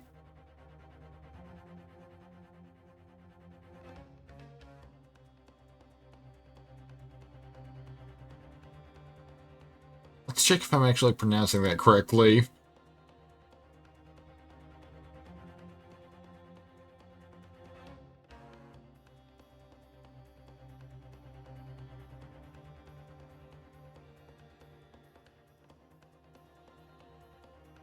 Because let's see. These symbols in IPA.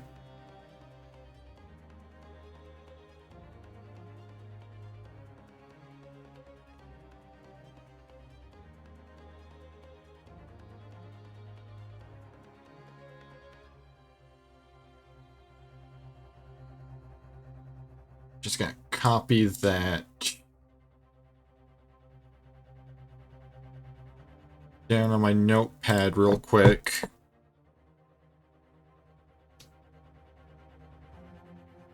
So I can cross-reference easily.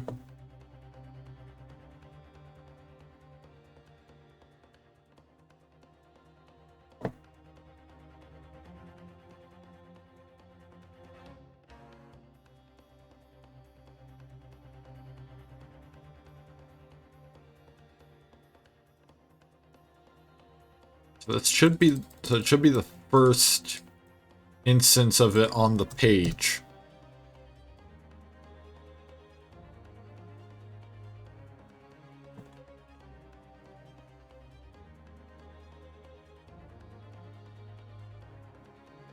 But here we go.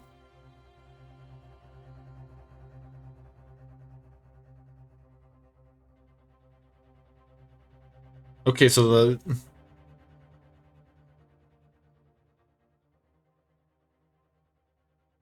probably be easier if I just go to the IPA menu, because that should show. Because often I find it's easier to understand IPA when you can look at examples from, in my case, English, because that's my native tongue.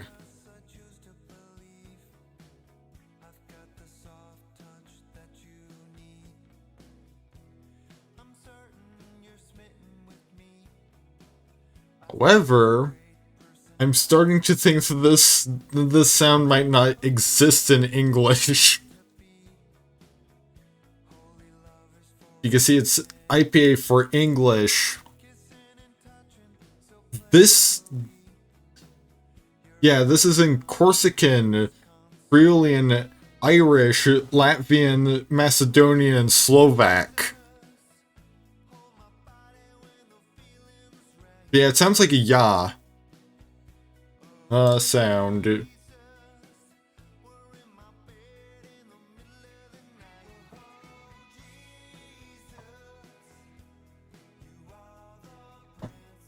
And so, yeah, I probably just stuff that's in English. I can just look at this list and easily figure out how it's supposed to sound. Yeah, T like ton and butt. Love that that's a specific. That is a specific example they chose as ton and butt.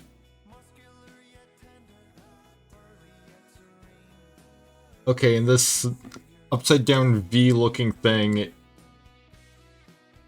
is sounds like it sounds with an like in run, enough, and up. And then the backwards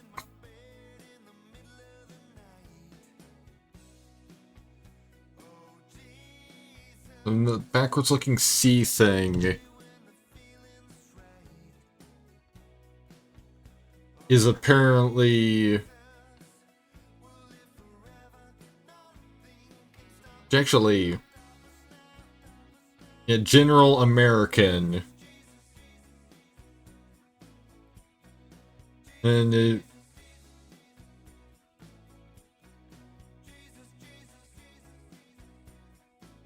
backwards looking C thing is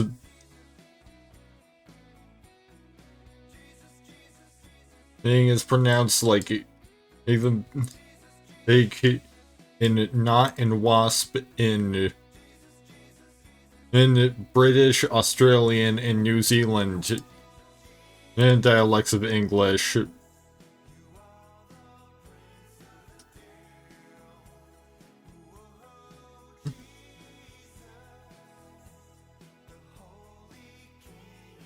And its strip does not exist in American English.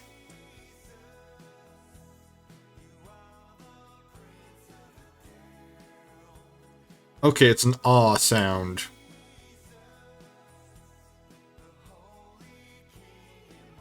So this is tuha.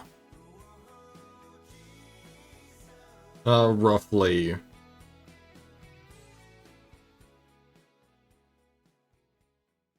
Or taha. Perhaps.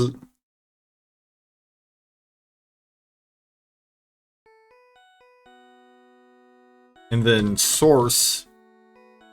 Source, origin, well, fountain, resource is...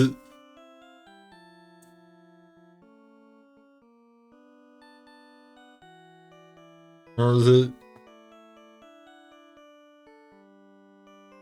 Looks of it pronounced roughly the same.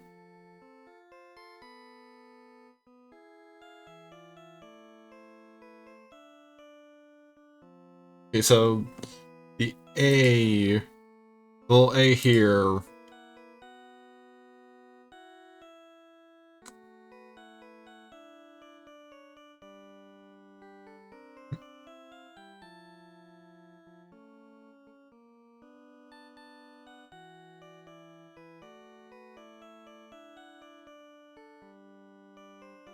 Is an ah.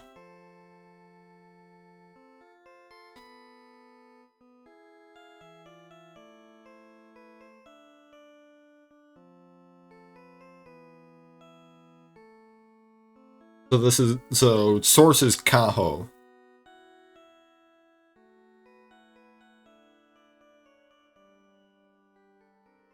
So if we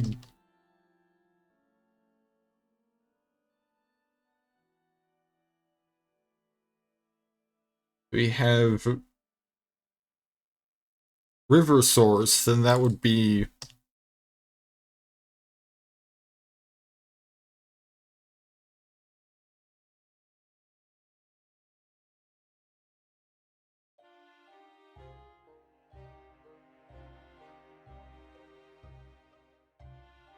The Kahotuyo.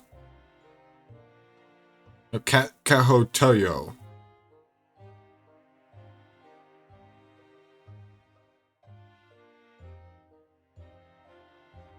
Spelled Kahoteujo.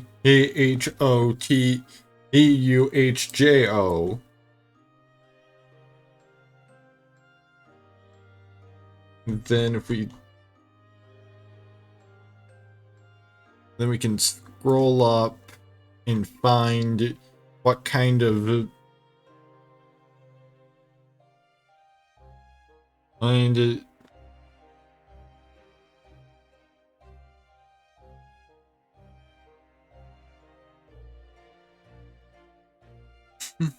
I believe actually it could potentially be the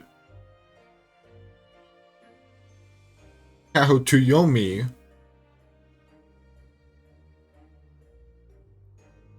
The as specifically place of the river source.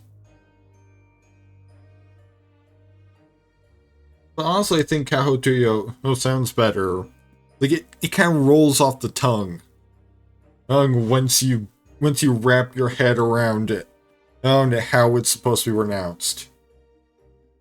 Which I'm not even pronouncing it right. It's Kahotuyo. Maybe like foreigners mispronounce it Kahotuyo. Like they skip the H in there. They skip that second H. But it's Kahotuyo.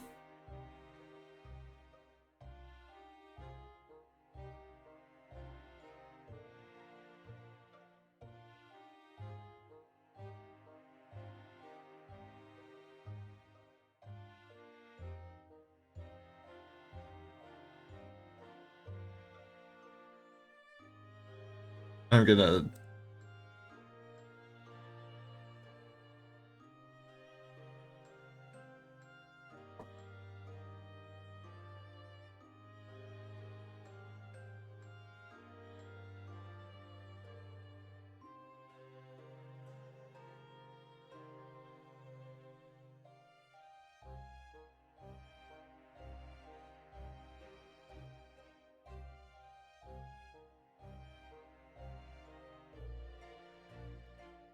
let's see.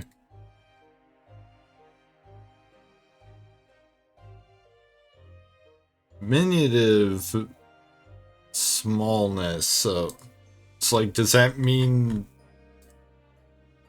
that this adjective is just used? This suffix is just used when something's small, similar to ito in Spanish, or because I'm trying to figure out like.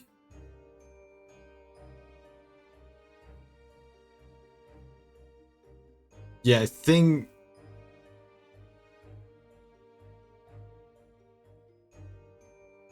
this is for if it's something small.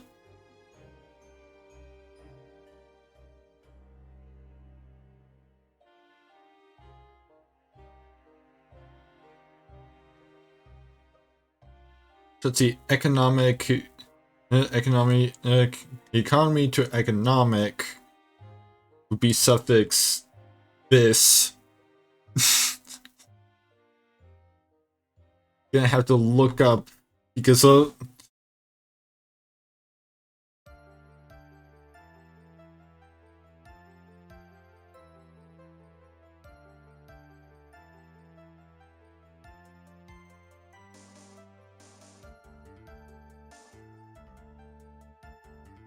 have to scroll on up and see.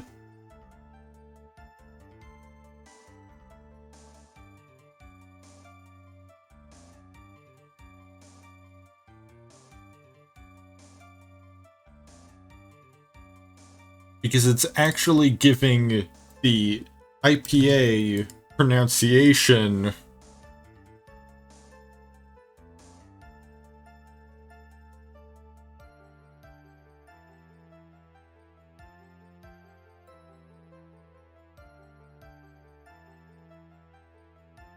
Okay, so it looks like it's the...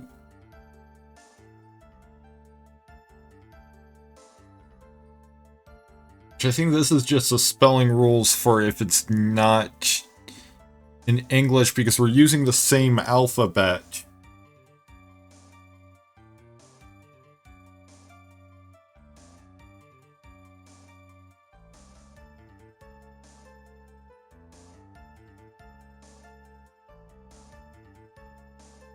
Let's see.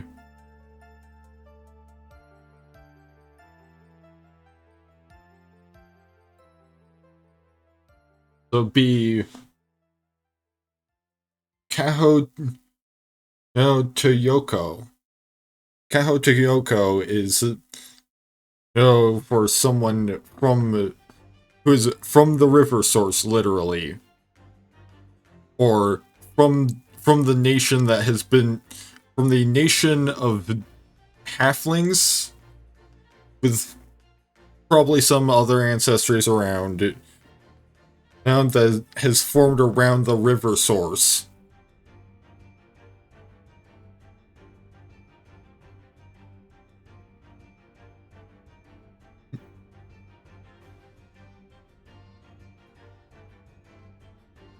And so now we have something we can put in for nationality and maybe ethnicity, depends. Depends on if this is a wider, if this is a wider ethnic halfling group that goes beyond these borders and is not named for the named after Urkahotoyo.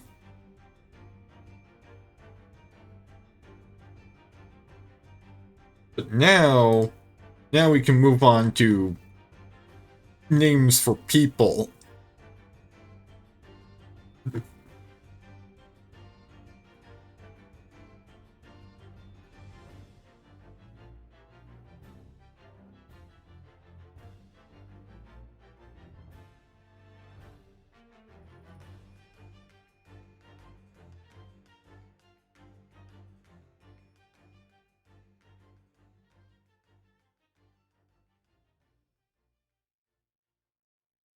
So CH is apparently pronounced Kya.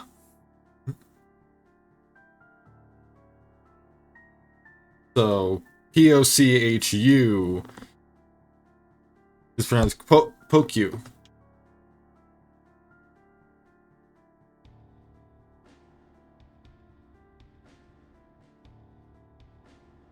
You know what? I'm going to say that is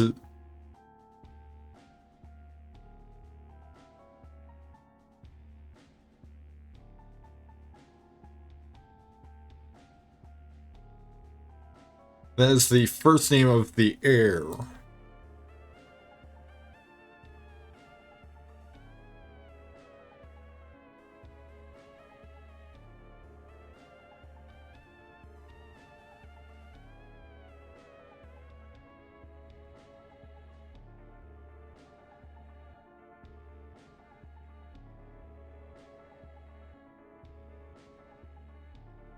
So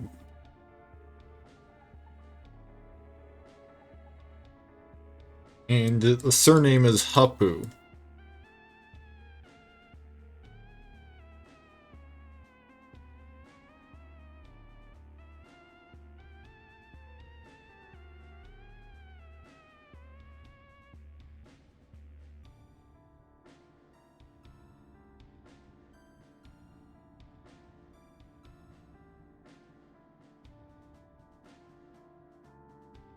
Looks like I'm gonna need to adjust this scale here. And then the crafter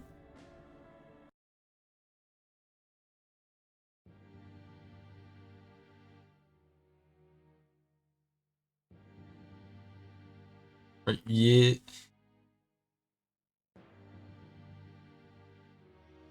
Yi. Yin. Yi.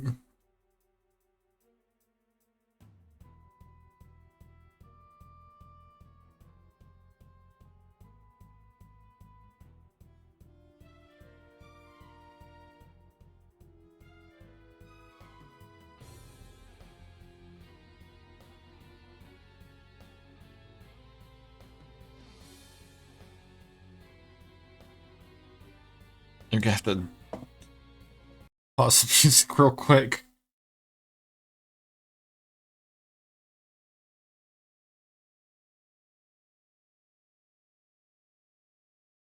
Yin.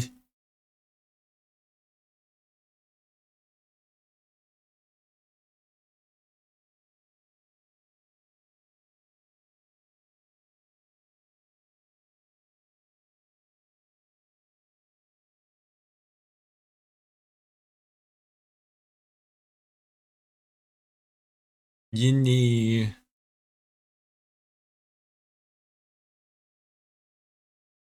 Yini a.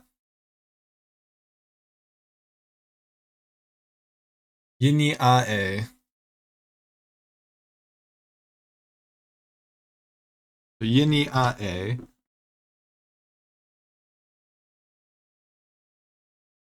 A.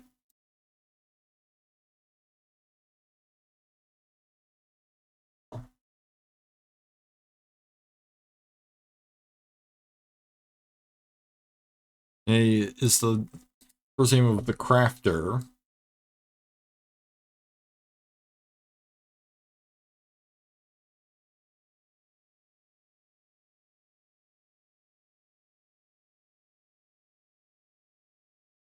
Yini a. Amahi is the name of the crafter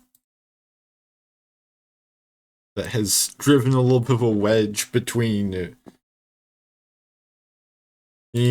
our protagonist and her sibling. Our protagonist's name is Figgy.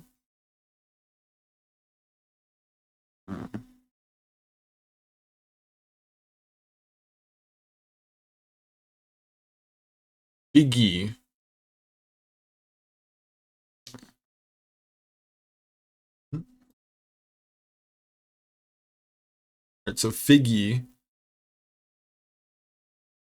I am probably going to forget to like try and differentiate between the two E sounds.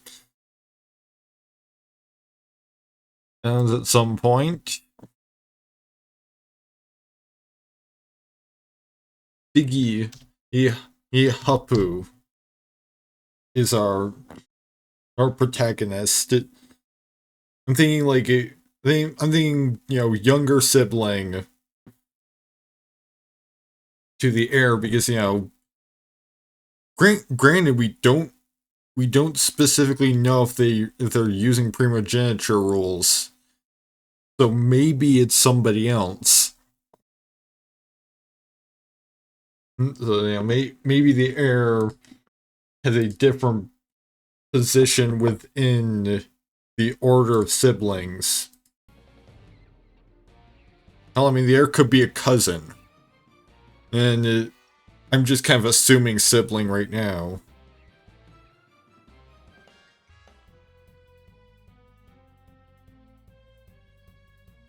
I didn't set the...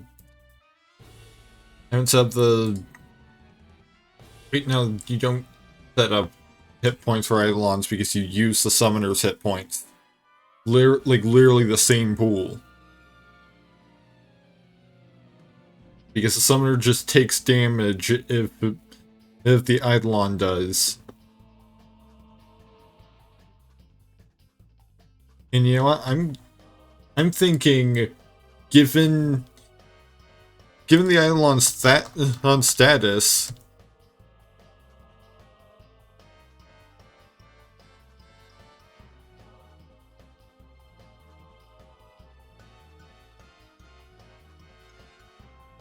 its name will just be Biggie.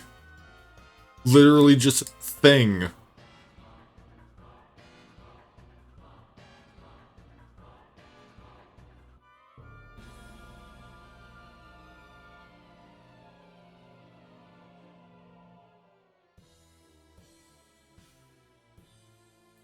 And so now,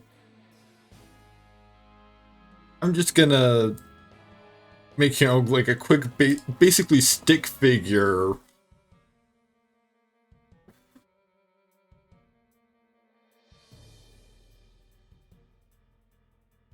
Because I kind of want to leave room for the possibility of, filling in some of the blanks on things like what people look like later.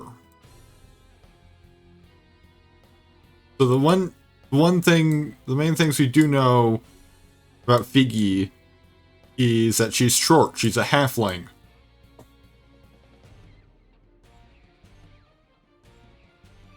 She's also a noble. So I'm gonna put like a circlet. Granted, we haven't really figured out what kind of like when I did not even set up a capture for GIMP, so I'm just gonna real quick set that up.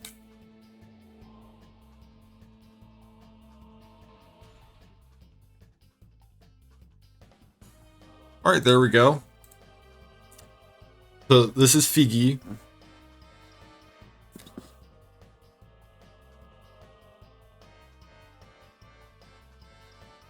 Maybe we give like a...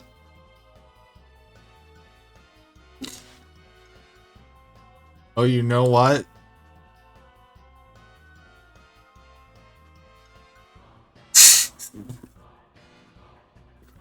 She's self-important, so of course she's gonna have like a little DreamWorks face going on in her very basic character art. Because like all we know thus far about Figgy is, cast self-important. Thinks very highly of herself. Is a she, and is a halfling, and is a noble.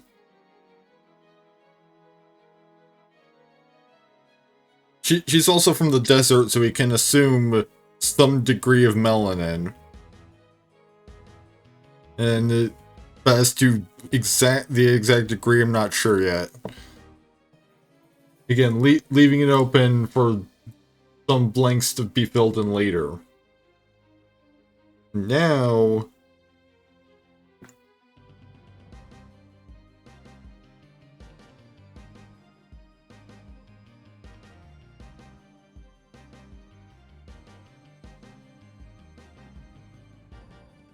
this will be Biggie. He's token.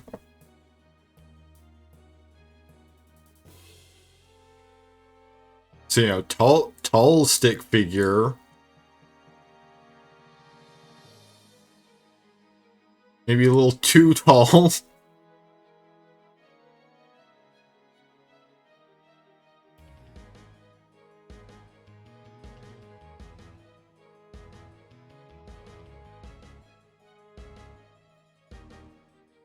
Not sure on skin tone, so I'm just gonna go for a general sort of rotten flesh green.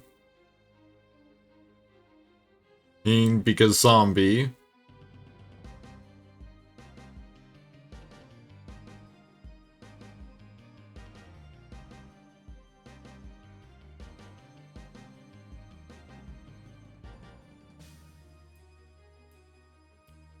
And just gonna export both of those layers.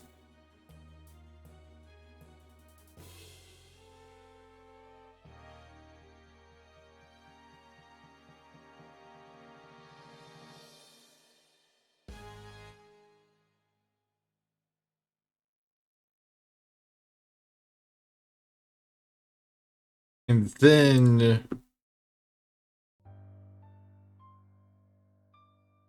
hop back to web browser and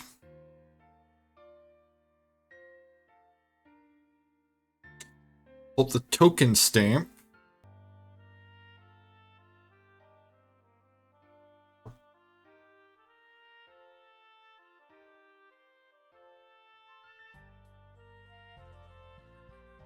I'm just going to enable batch mode.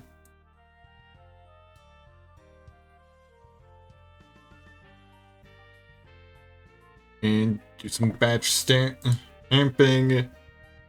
And now I've got 2 tokens that we can then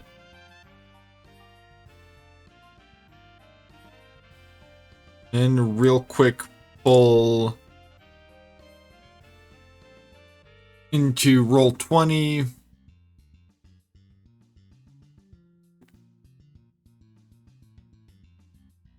So I think maybe having a zip file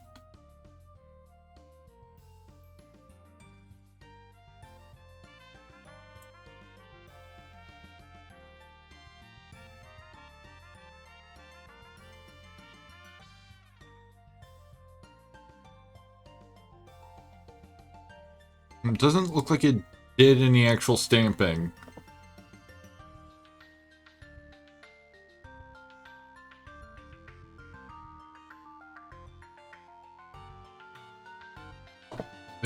There we go. Now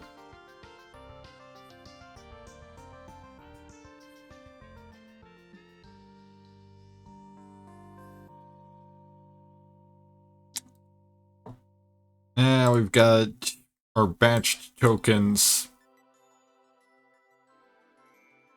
So there's Figgy. Who knows what the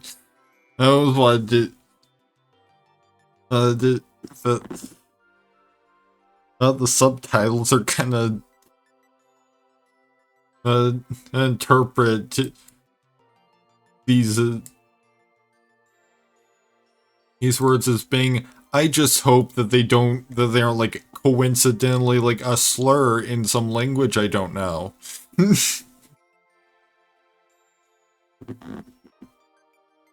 Because, you know, imagine I'm just trying to have a nice Ace Pathfinder stream and somebody rolls up like, by the way, Arcane, you named your character a slur in my native tongue. And, you know, just gotta hope that that happens, they are that polite about it. And, okay, you're cancelled. Because you've been saying a slur this entire time, and I don't care that you don't know the language.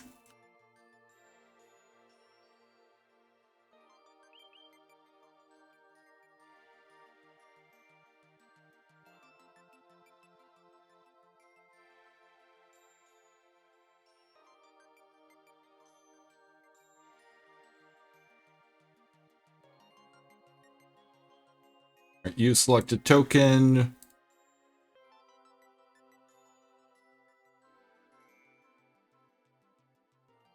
And you select a token.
So now how do I get it to display? Oh, there we go. I just had to set a value.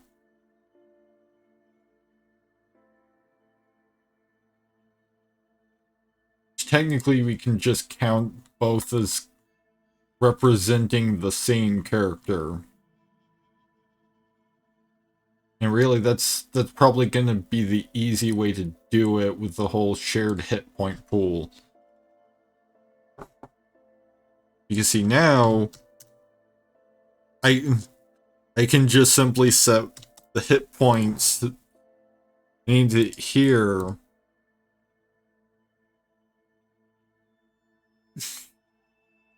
on either one of the tokens, and it will apply to both. Alright, so it's 4 a.m., which I planned to go a little longer tonight because I started so late.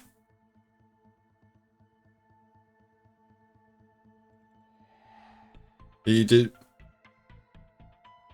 not sure when the next stream of AI-less Dungeon will be. Probably another Saturday, unless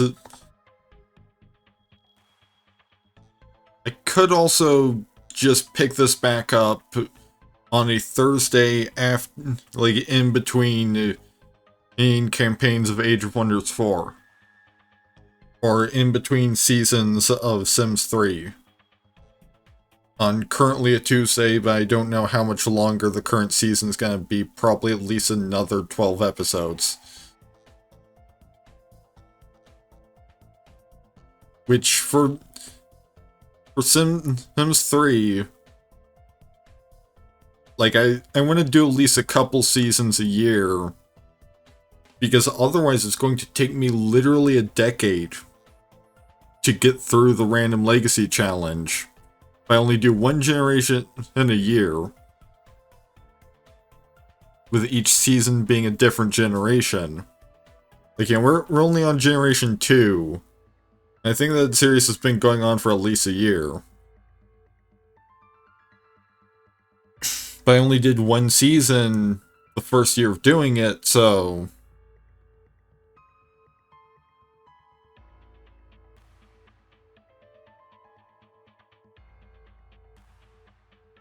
But thank you to everyone who stopped by, everyone who followed. You know. Let me just find somebody. Okay, I need to note this down in our notepad.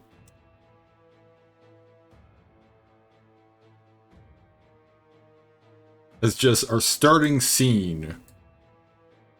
I mean, is us being on a ship at 1:31 p.m. in the summer at sea. We're not lost, but we also can't see land. And there are 5 to 20 other people there. They're on the ship with us.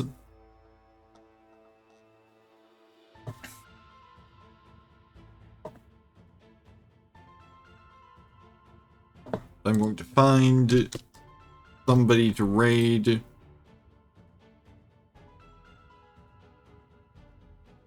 But you know, raiding could get interesting. Being in the Pathfinder category, which apparently I'm the only one live with Pathfinder right now. So... But you know, it would be just kind of raiding in the middle of somebody's Pathfinder session.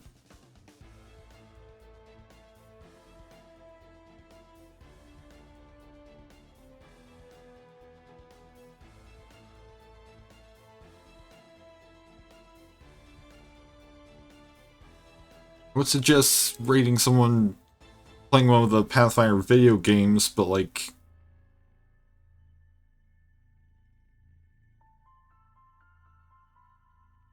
I could look at the people that are streaming... the other two games that I've been streaming.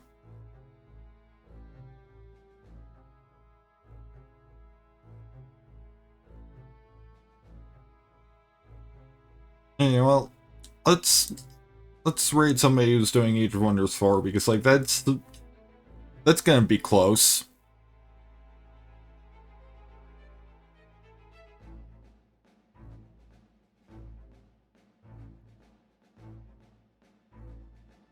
Those in terms of, you know, genre and everything.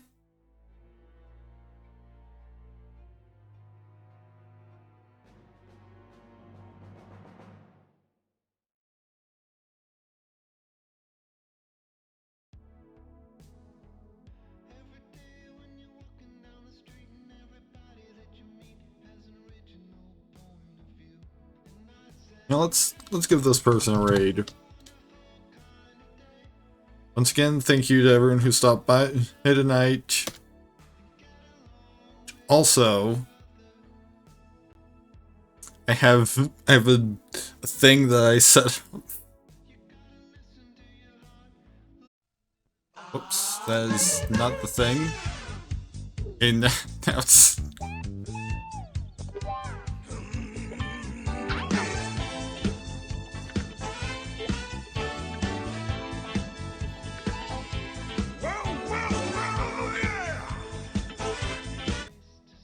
Well, that's not the stinger I meant to play.